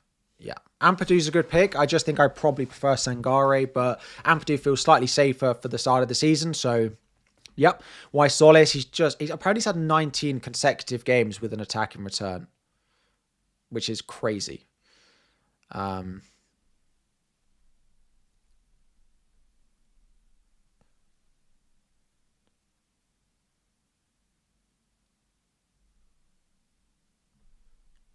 So team walk before the Arsenal game.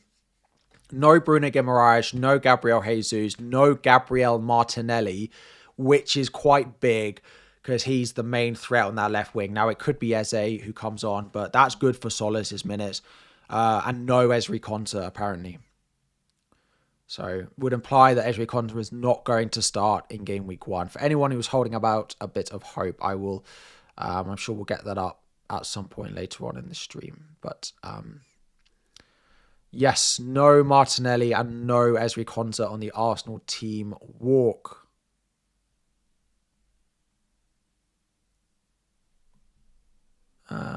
Cool.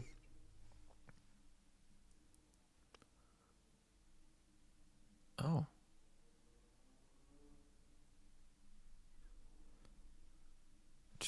Okay. Why is nobody going with Odegaard? I think people just prefer Solis, I think. His output just feels slightly better, but I think Odegaard could be a great pick. I think Odegaard has a higher chance of being a season-long pick than Solis does. Please, can you grab your question, Isaiah? Of course. Have you put it in the chat? Yeah. Sharda and Dye Solis, which two? I probably would drop Sharda. I would definitely go Solis.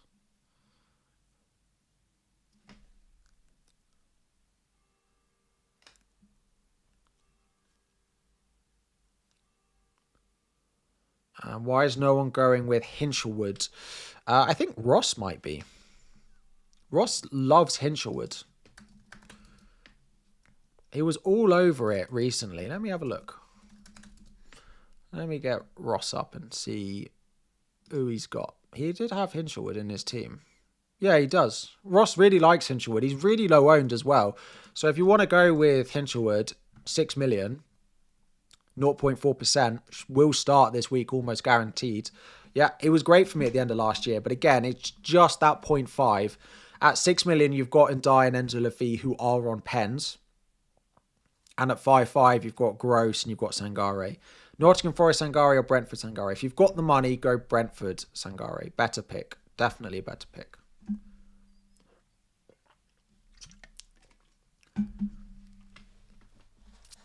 Am I starting with Konza? Definitely not, no.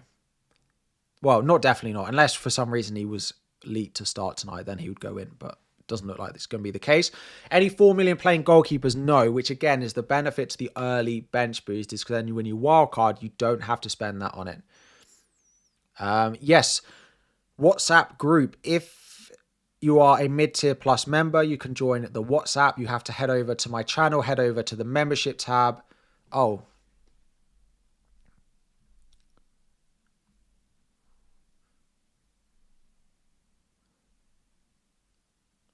Bruno Fernandes has never Bruno Fernandes has not returned in game week 1 for the last 4 years.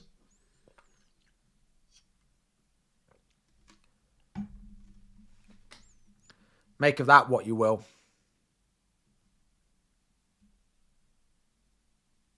Only manager to not consider no Haaland. To be honest, I've considered it.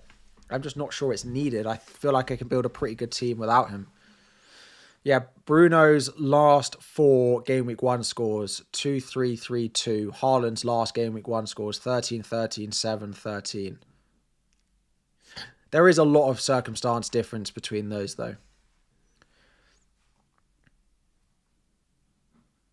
Yeah.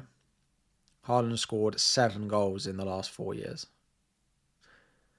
Why is Havertz not an option considering fixtures? Again, it's just a minutes play. Could easily see one of those opening games being Gyökeres up front, Odegaard, Solis, Saka, and then there's no Havertz. United almost always have difficult starts. Yeah, I mean, I'd be interested to know what the fixtures are for those weeks. Why not Odegaard over Solis? Same price. Yeah, again, like just as I said, the moment they don't have as much competition out on the left, they have more competition through the middle. You've got Odegaard, you've got Eze, and you've got Havertz who can all play in that role.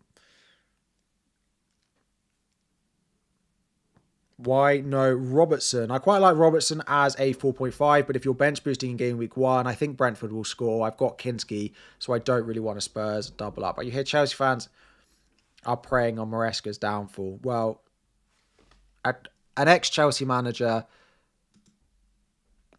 going... To be honest, I'm not that much praying for his downfall. I was about to say, yeah, most probably are, but I'm not sure we care that much.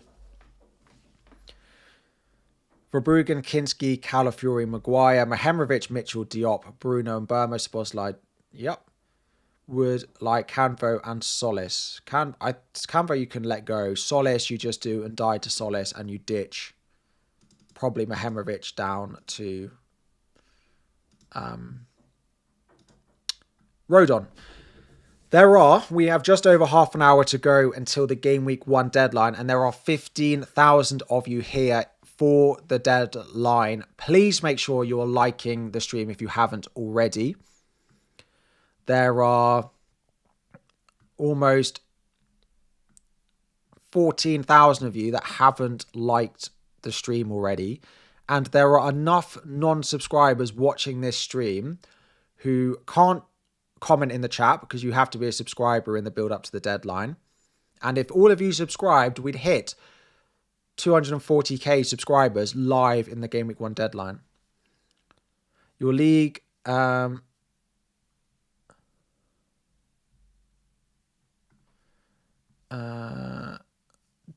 think Barry is a good Everton option? I just struggle a little bit with Everton attackers scoring enough goals. Is Hume nailed? Yeah, for the opening few, not necessarily long term. Chances will make it if not bench boosting. I'm very high chance I bench boost. I'm not locked in, no. No gross. Just because I needed the 0.5. I've forced Szoboszlai into this team.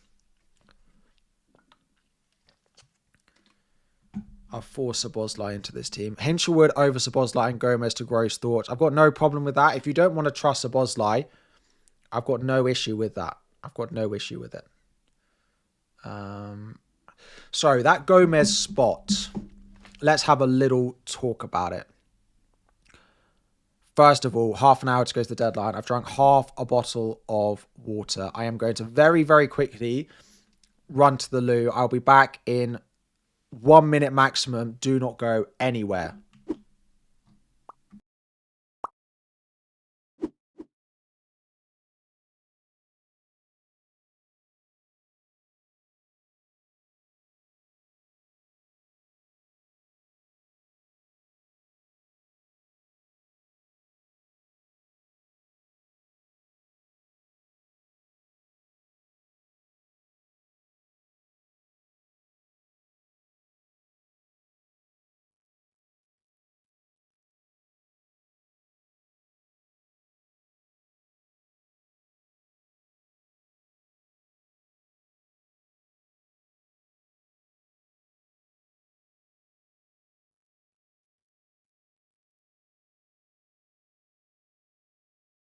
Back.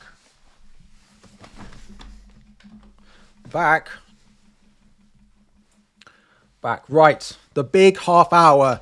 Here we go. The biggest half an hour of the entire season. Let's not leave it to the game week. Oh, we're almost at 5,000 likes. Just 500 more of you. Thank you all very much.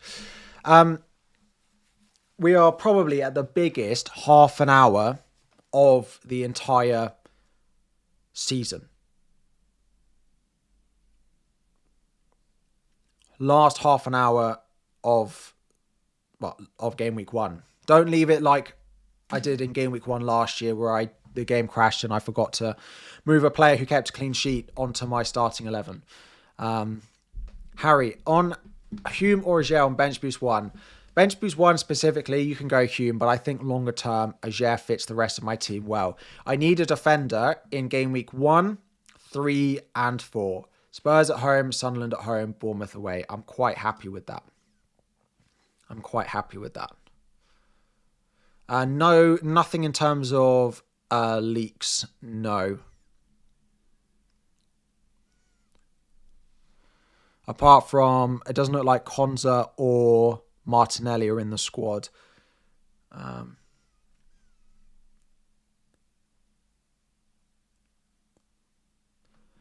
Someone also said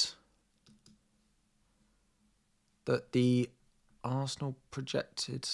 the clean sheets have dropped slightly, but it's probably not enough to be any sort of significant difference. It might be that Havertz plays alongside Gyökeres now, but I expect it to still be Lewis Skelly. Most explosive forward for 6 mil or under. Explosive forward at that price. Brobby, probably. If I had to pick one. So yeah, looking at my team, that 5 million spot, Gomez, Sangare, Slater. Gomez, Sangare, or Slater in this last spot. Slater would get me Rodon up to Mehemrovic, and then I just hope that Slater gets DEFCON, but it really hampers my depth. Mehemrovic is a better pick. Sangare, good for DEFCON. Will probably get it in a game like Leeds at home. But then outside of that, I don't massively need him. Apart from game week 5, he's got Coventry at home. But all my other attackers have a good fixture in game week 5. So I don't think it's going to be Sangare. I think it's going to be Gomez, or I downgrade him and I go Mehemrovic. I think I'll end up just keeping it the same though. Yeah, I would go Illiman and Die if I needed a 6 mil mid, just because when you look at the Palace rumours, like Mateta, Sarr, both linked to leave, they just look so much weaker all of a sudden.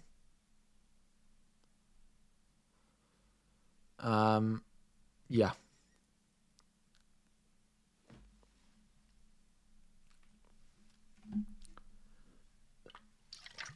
You're scared of Semenyo, you think he'll do well. If you think he'll do that well, then find a way to buy him. But I suppose it's how scared are you of him?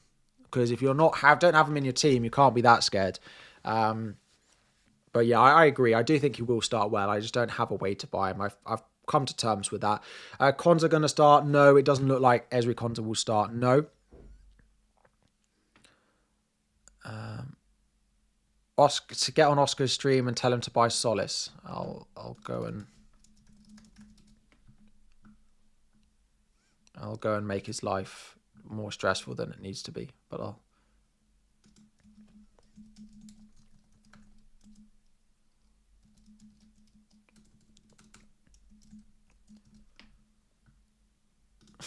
I won't be able to hear his reply. But why Rodon? The opening 5 for Leeds are good. I think he's quite underrated as a pick.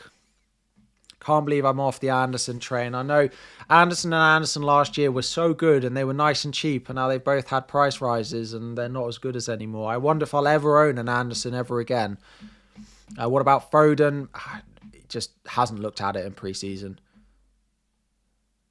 Why have I changed for Sobo, Rodon over Ndai, Mehemrovic?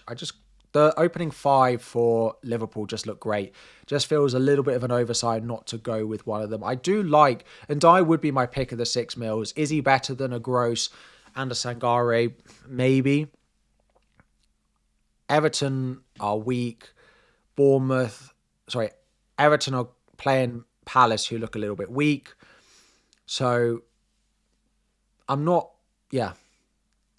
that sold on Ndai being better than the 5/5s, but if I had to pick a 6, it would be him. Is this team locked? It's not, but it's getting pretty close, and I haven't changed it in quite a long time. We are almost at 9 million FPL players. Do you think we'll hit 9 million? 8.8. We are 200,000 away from 9 million before the deadline. How about Hinchelwood instead of Ndai? Yeah, you can do that. I think Hinchelwood's a good pick. He's just not on pens, and his minutes are not playing 90 every week. That's the slight issue with him. I'd go Ndai over Enzo Laffi. Why is no one talking about Igor Jesus? Again, a lot of people have a Leeds defender, and then the next 3 after that are not particularly great.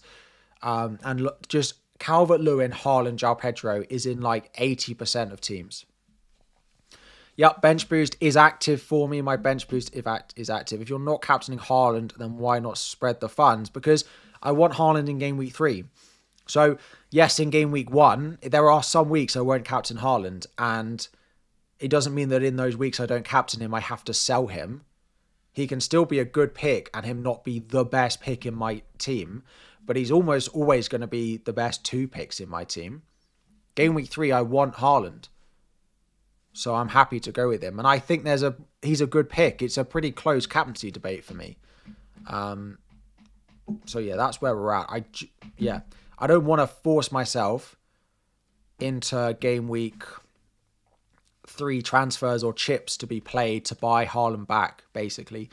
But I also am a little bit wary that they haven't looked as good in pre-season and he doesn't feel that ready to maybe go against him for captaincy for the first couple of weeks. So, chip strategy, bench boost 1, wildcard 6 in that long international break is the plan. Best Ipswich defender for Bench Boost 1. If you want an exciting pick, you go Leif Davis. If you want boring, maybe better longer term, it's Diop. So I have no issue if you go with Leif Davis in game week 1. Why not Ndiaye for Szoboszlai? Again, I just look at the opening 5 for Liverpool. Szoboszlai will play 90. I think they'll start the season well. I think if I don't start with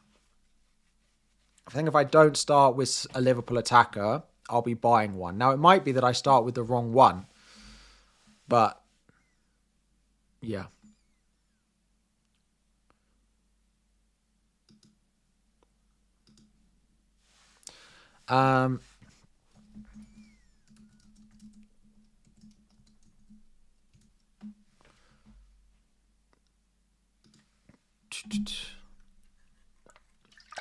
Szoboszlai reverts, just slightly cheaper, plays more minutes.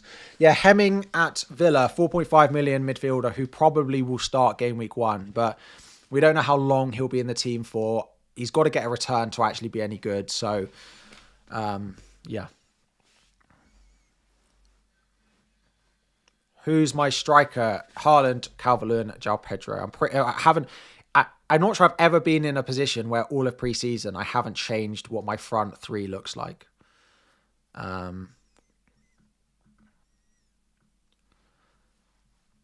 Is Saka and Gyökeres starting? We don't know. Gyökeres I would expect to. Saka, I'm not sure.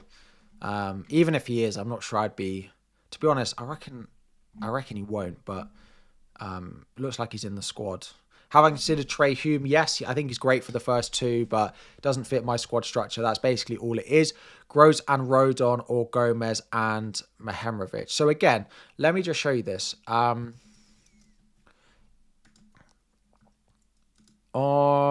the Fantasy Football Scout website, completely free tool, there is an FPL fixture ticker here, which they've added this year, which you can effectively, so let's say I'm going for the first 5 weeks, I can sort by difficulty, who has the best fixtures. Again, Liverpool are at the top. That's why I want Szoboszlai. Clean sheets, Arsenal are at the top. Maybe I should have a double up, but I can't afford it. Projected goals, City, Liverpool, Arsenal. I've got Haaland, I've got Szoboszlai, I've got Solis, I've got João Pedro. Basically, my whole attack, my front 7 is built up by those teams and then Calvert-Lewin. You can check this completely free. You don't even need an account. It's there'll just be a link in the description. Just if you want to look at it. If not, just search Fantasy Football Scout fixture ticker into Google. Is Harry bench boosting? Yes, he is. Why not Luke Shaw over Maguire? I just think the attacking threat. No Casemiro. He is just their main target at the moment. So I'm quite happy to take that on. Mehemrovic and Diop or Rodon and Ajer.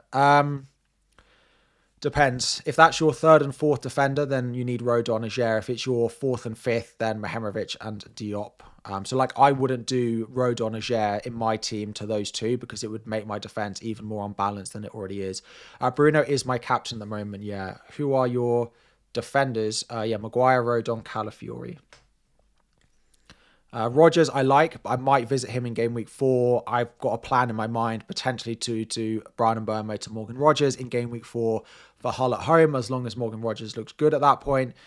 Better confirm before the game crashes. Well, if the game crashed now, I'm pretty happy with this. I don't expect to do anything. But again, Arsenal kick off first tonight, 20 minutes. We may well get early Arsenal team news. I will, of course, report anything that we see, an update on Konza, Solis, or anything like that. Yeah.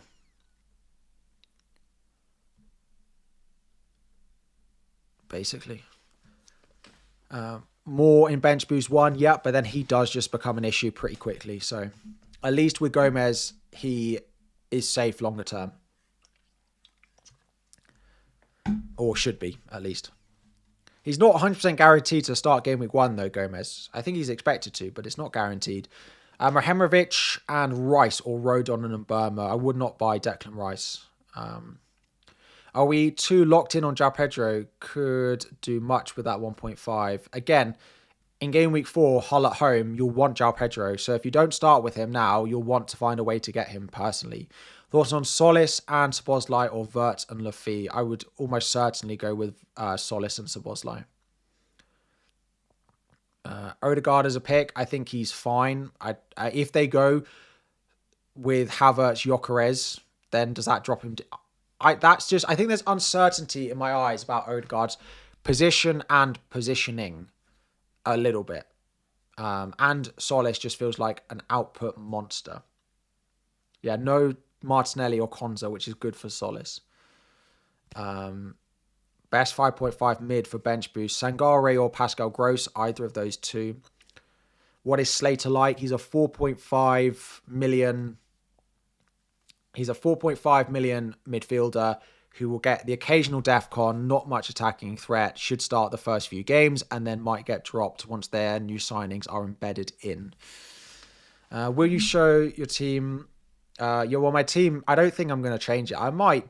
It's that Gomez spot, but I've got so many questions to answer, I'm unlikely to look at it. Let me go and change it. No, I'm joking. Can I ask, moved away from triple Arsenal? I don't think I ever had triple Arsenal, did I? I'm not sure I've ever had a draft with more than 2 in.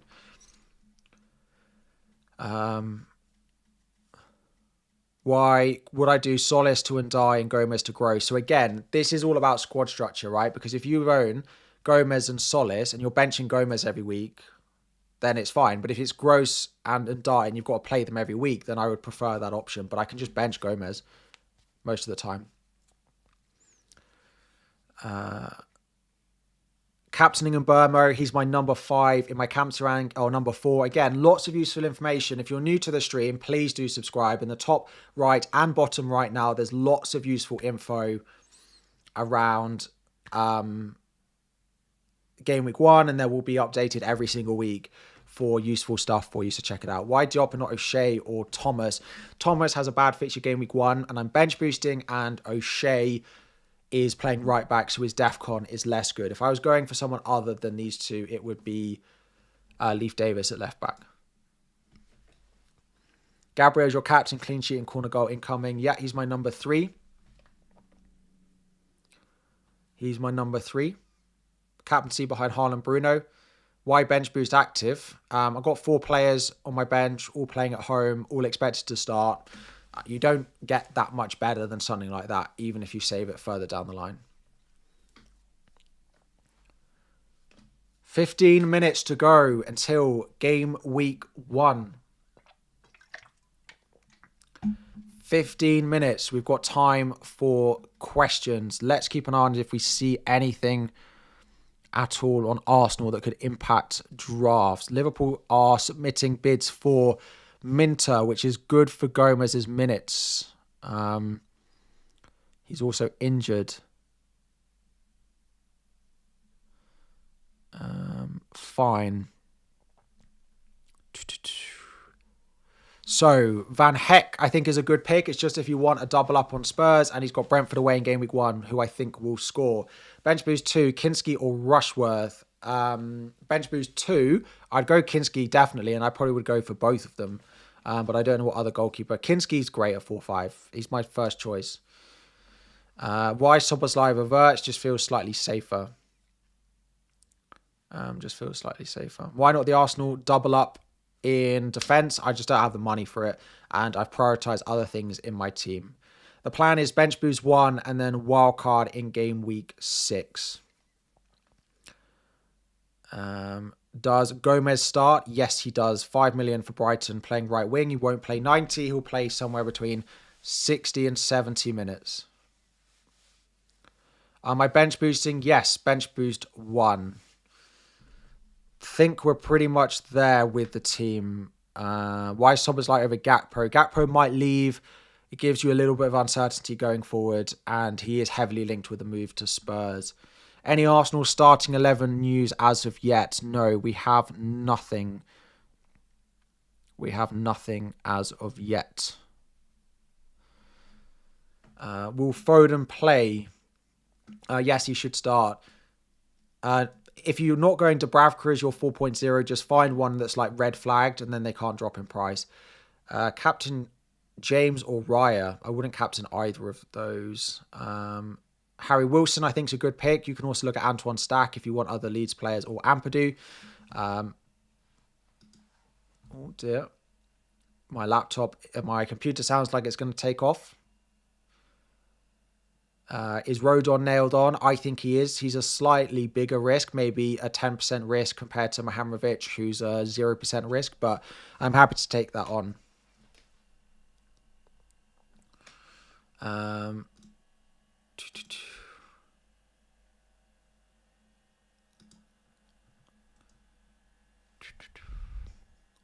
I'm keeping my eye on anything Arsenal.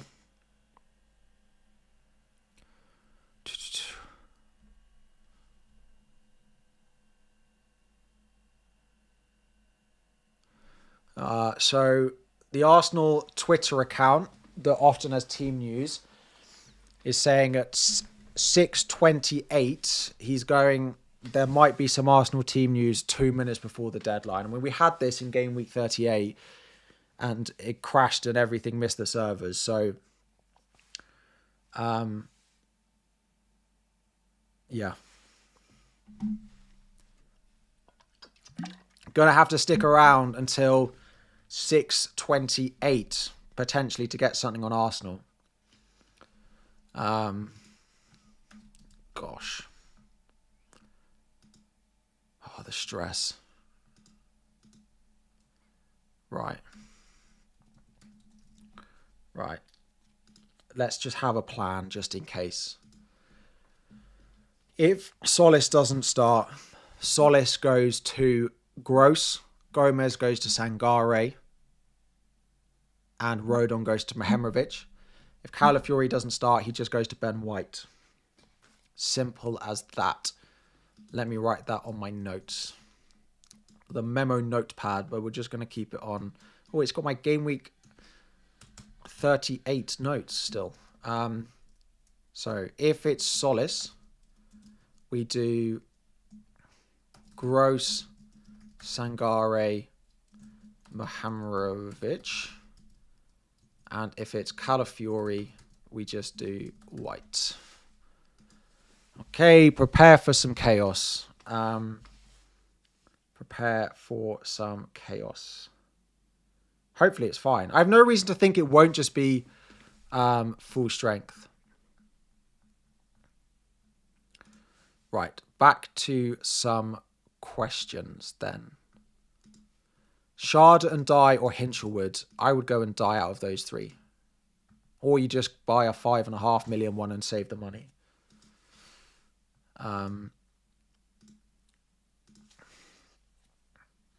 Solis and DCL or Havertz and Lewis Skelly. I'd go Solis. What about and Dye for Szoboszlai and Dyer's on pens? Yeah, true. Just think Liverpool score more goals, and I just like Szoboszlai's involvement. I think Ndiaye is a good pick. I don't love Szoboszlai. I'm pretty happy if people are not going with him. I'm not that convinced, but I like the opening 5 fixtures, and I want a piece of the Liverpool team for that.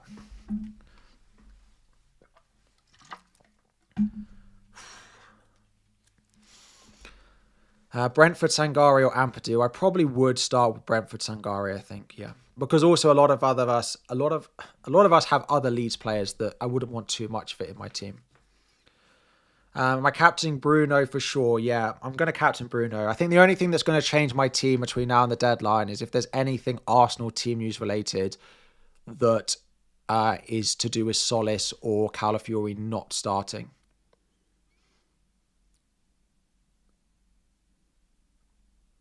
Basically. Which apparently we're going to get 2 minutes before the deadline, which is very unhelpful. I'm just going to warn you, please lock in your team or have your team set soon, because if that is anything significant in that Arsenal team 2 minutes before the deadline, it will likely crash the servers with lots of people looking to make changes if it's anything significant. Well, Solis, I expect Solis and Calafiori to start. I don't really have that much of a doubt in my mind about those things, but have a plan in case they don't and have your team set up. Good thing about bench boost is I don't have to change the bench, right?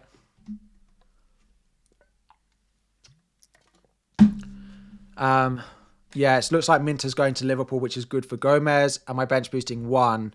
What's my plan if Solis doesn't play? I will do Solis to Gross. I will do Gomez to Sangare of Brentford. And I will do Rodon to Mahamrovic. And if Calafiori doesn't start, I will just do Calafiori to Ben White. So I've got a plan in place for whatever happens.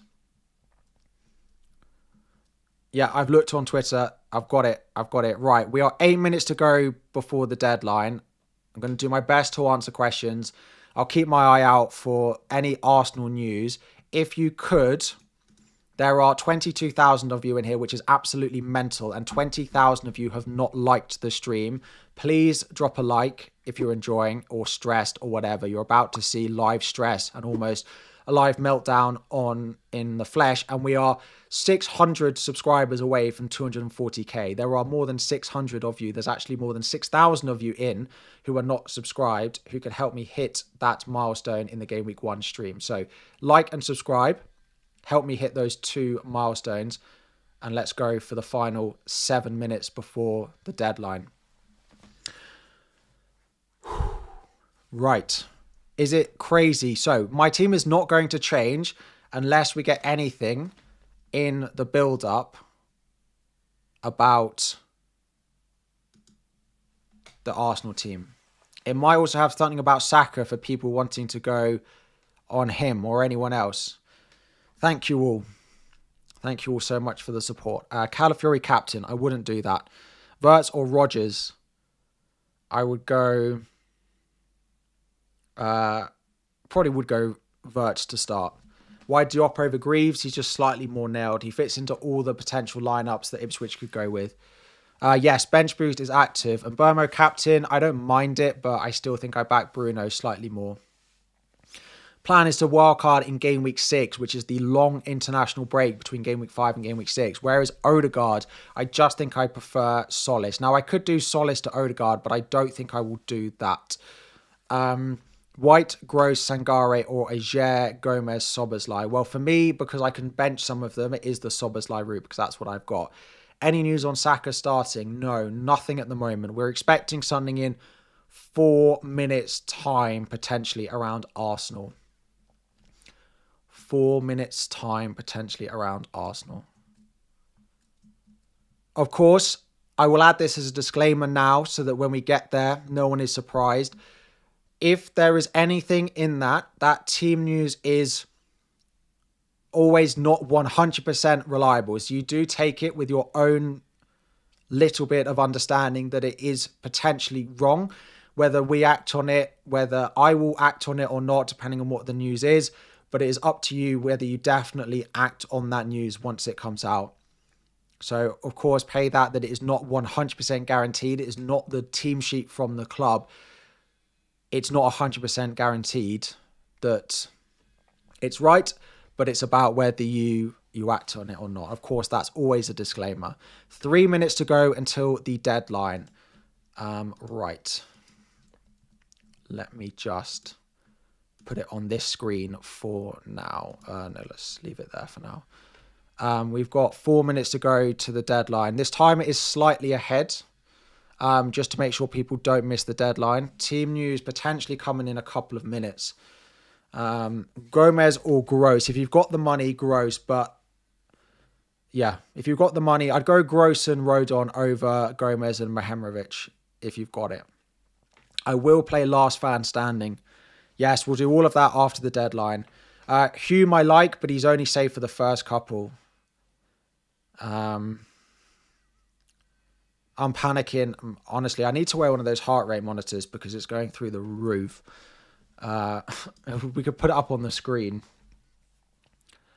Solis captain, I wouldn't do that. For me, I captain boring. If you want to pick exciting players in your team, that's fine. But don't captain outside of the boring players. Don't captain outside of the boring players. Is my bench boost active? Yes. If you're playing a chip, if you're playing your bench boost or playing any chip, please go and check that it says, as you can see here, bench boost active. Please make sure you go and check that. It will have the box around your bench. Do not be the person on Twitter that says that their bench boost wasn't active. So apparently in 1 minute, I'm keeping my eye on it.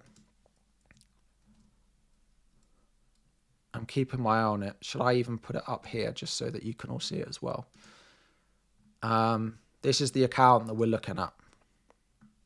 Of course, as I said, when it comes up, please take it with a bit of caution that it's not 100% guaranteed and it has the ability to be wrong, but it's up to you what you do with it.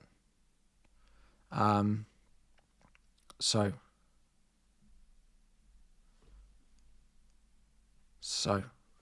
where are we? It is 6:28. So let's see. He's put Declan Rice, Kai Havertz, Saka, start. I think.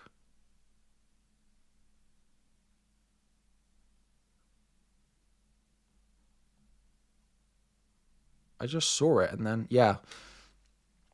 Declan Rice, Kai Havertz, Saka apparently start. Nothing on the defenders or Solis. Nothing on anyone else. We're into the final minute before the deadline. Unless there's anything else, that is my team there. I'm going to keep refreshing this guy's page just in case he posts anything else. But please make sure you head over. We're into the final minute before the Game Week 1 deadline. Head over, check your teams, check your captain, check everything is where it is and needs to be. Check everything is where it needs to be. Right. That is the final minute. Go and check everything. Lock your teams in. Game Week 1 is fast approaching.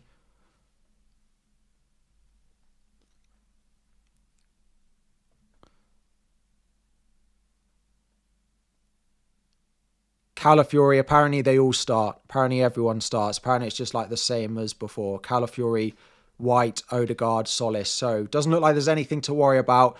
And we can lock in the team for Game Week 1. That is officially going to be the Game Week 1 deadline.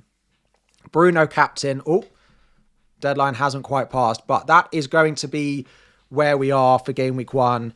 Thank you all very much and welcome to a new season here on the channel. I appreciate you all tuning in. Game Week 1 is always a crazy one. And all of you choosing to be here, I massively, massively appreciate it. We're going to stick around and do a few fun things over the next 15 minutes waiting for the official lineups. We do it every single stream. So please do hang around if you want to. If you are heading off, we are literally like 100 subscribers from that 240,000 subscriber mark. So if you do want to subscribe and help me get there in the next 15 minutes, please subscribe before you go. Drop a like on the stream as well if you're going to head off. But yeah, thank you all very much. We will breathe for a minute. Game Week 1 team.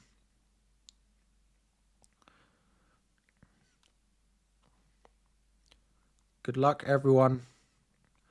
Have a good season. And welcome back, FPL.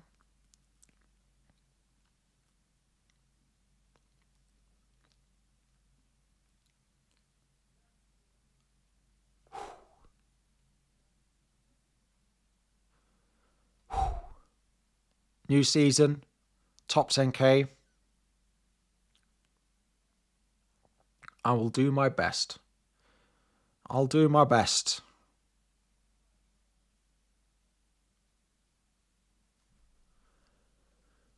Let me just mute 1 sec.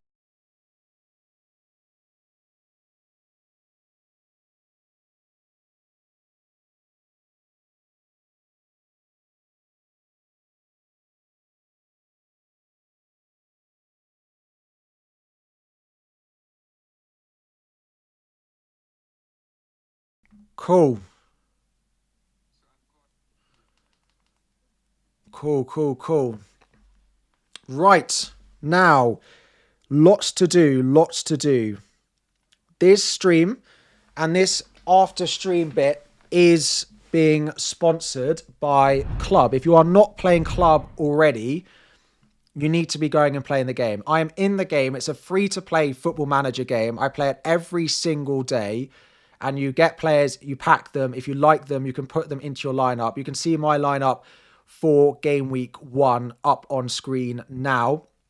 I'm also in the game. You can see me there. Every few hours, you get given a pack like this. If you like them, you can add them to your lineup, and then you score points based on how they perform in real life, just like in FPL. There is a link in... I recorded this earlier. I got Watkins earlier. It's not linked directly to my phone. You can see my team up on screen here now. That is my team looking like that. If you want to download it, there's a link in the description. Completely free to play. Honestly, it is so much fun. I play it every single day. There are 5,990 of you. We are 10 away. 10 away from 6,000 people in my league. You only have until you have 1 hour and 10 minutes to get into the game ahead of it. But don't worry, if you're wanting to play it, you get matched against people who have played the game for a similar amount of time. You won't get matched against someone with a team that looks like this, who plays it every single day for hours just to get the good team. So make sure you're downloading it. The link is in the description. Let's see that league code tick over. The league is over there, the code 83R83XP, and make sure you're downloading it. Code is 83R83XP. Let's see this tick over. Let's see this tick over 6,000. Cool. Right, a couple of other things to do. Last fan standing is back. And I plan on going with Manchester United away at Hull in Game Week 1. Game Week 1, Man United away at Hull.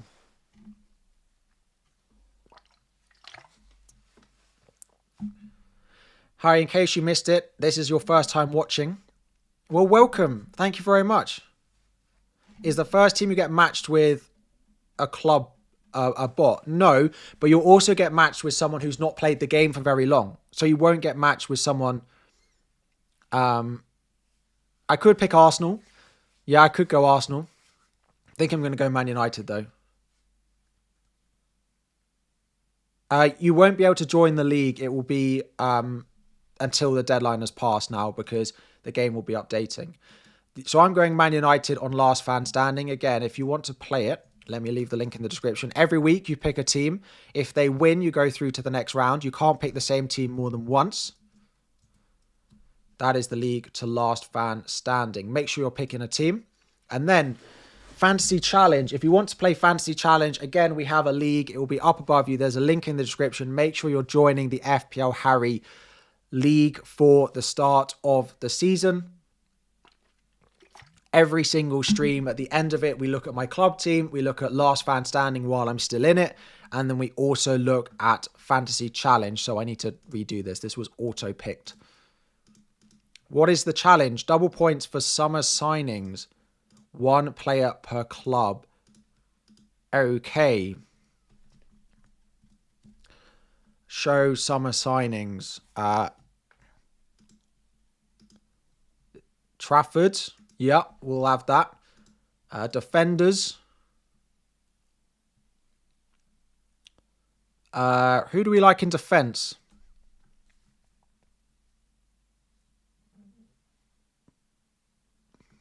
I might go Diop. Or is there a better goalkeeper? And then I go... No, I'll go like that. Palestra. Yes. No, but I want Rodgers. Hang on. Let's leave that out. Jacquet, you've gone Lacroix. So, in midfield, who are we going then? We're going Solis.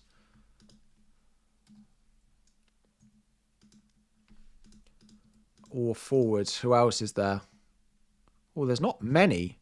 There's hardly any forwards.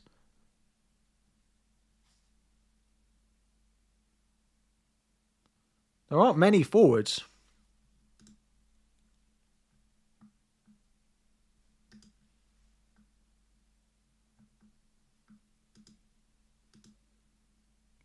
I know, but are there many? Oh, yeah. Let's just pick some more mids, shall we? So I'm going to put Rodgers in. And I'm going to put Wilson in. And then I am going to go Diop. Which means I need... Oh, I've got too many Leeds players. I can't go Wilson. Solis, I've got... Kinski's not a new signing.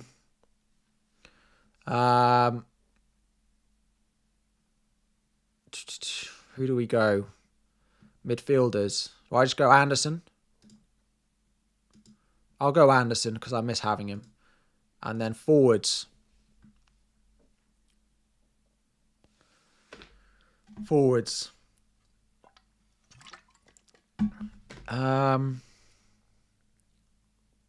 Do any of these start? The new Fulham forward does.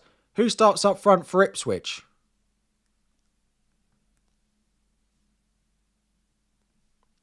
Oh, I could go Robertson. No, I can't even go Ipswich. I know I need a new signing though. Or do I just not bother with a new signing? Who's going to start up front for Ipswich? Promise is not going to start.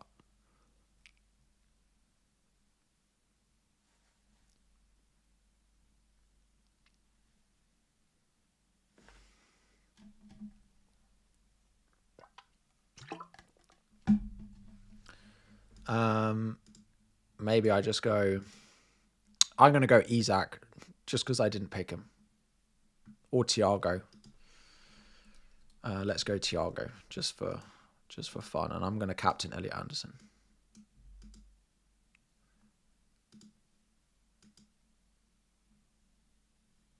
Or, yeah. No, we always play the bonuses. What am I doing? Let's go for him. Right. That is that. That's my team. That's what that is. There we go.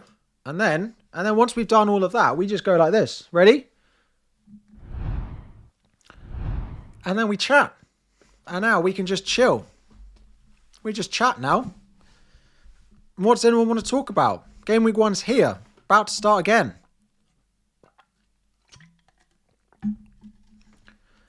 End of the stream chaos. Random Q&A. What do we want to talk about? Pigeons? Welcome to the channel. If you have seen a pigeon today, let me know. If you can remember the last time you saw a pigeon. I support Chelsea. Maybe I should get a little bit of like calming... I'll get like calming background music or something for this bit. Yes. And I'll forget, but I'll do that. There should be links in the description. There should be links in the description for both the Fantasy Challenge team and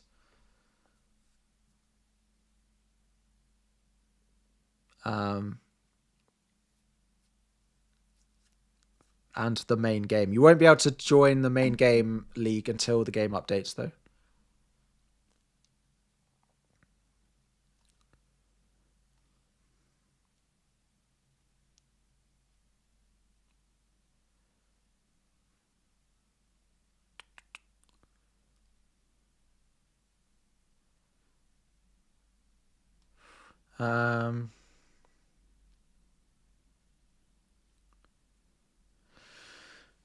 Website crashed. So what do we want to talk about? My summer in America was just amazing. I had 2 weeks. For anyone who... I had 2 weeks in New York working for the World Cup, and it was just amazing. Yeah, it was so good. Thank you. Yeah, so good. Just being in a city with a World Cup on, being able to experience it and be able to, inverted commas, call it work. And New York is just such a cool city. Oh, so nice to... So when I go on holiday, I quite like to go for a long enough period of time that I can just live it as if I'm living there. That makes sense. Like, I get up in the morning, I go to a coffee shop, I come home, I just walk around a bit, and I want to almost experience it like I'm living there. rather than being too much of a tourist. And I know I am a tourist and I did lots of touristy things while I was there. But I also, if you're there for long enough, you're not doing touristy stuff the whole time, that you can sort of experience it as if like the people who live there and what it's like. And I really like that. And being there for 2 weeks just let me do it. Like every morning, cup of coffee, my bacon, egg and cheese on a roll, salt, pepper, ketchup, bagel, and then out. It was just really nice. I mean, I probably did it more touristy, of course, but it was just so good. Thank you.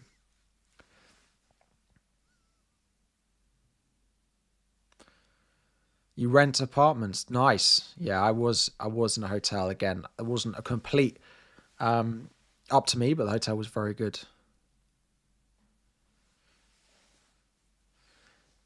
When is Fest? Am I going? I am. Once I wrap up here, I will be heading over to Fest. I'm going to wait for the lineups to come out. Um,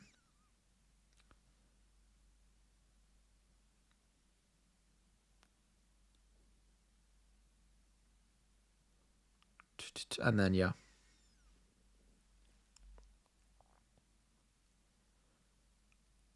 Yeah, my wife does support Forest.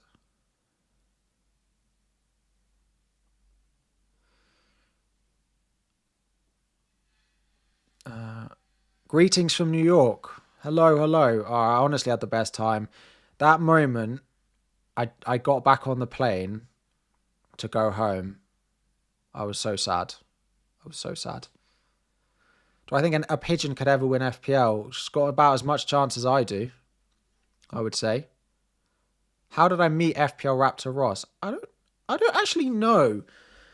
So I think we just started chatting a bit more, and then one of us, I can't remember who it was, decided to create a group chat with me, Ross, and Oscar. And then it just went from there for like 5 years or so now. I chat to Ross and Oscar every day so much. I talk to Ross and Oscar, probably I talk to more than anyone else. I would probably say over the course of a year. I mean, text wise, I talk to my wife more than I talk to them. I talk to Holly more than I talk to them. But in terms of I text them more than I text any other person, probably. Just chat everything, really. Feeling was mutual when I was leaving the UK for the first time last year. Yeah, I do miss it. You'd go fast if it lived closer. It is good. It is good. It's on for 2 days this year, I think, because they want people to come for the second day. Am I going to beat Harry's the cat? I'm going to do my best as well, but you never know. Arsenal team will be out. Calafiori, Solis. Yeah. Everyone starts as expected. Eze, Gyökeres, Madueke on the bench. Wanyeri, Marino, Zubamendi, Dauman. Do I swap Leeds new centre back for Rodon? I did because I needed the money for Soberslai. I do live in the UK. I live in London.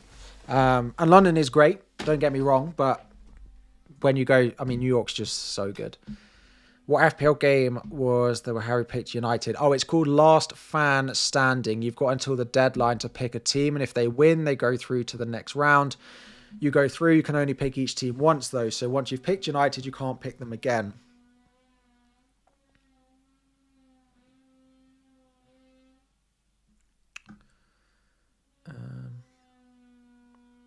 We're all joint first in the world, I would say.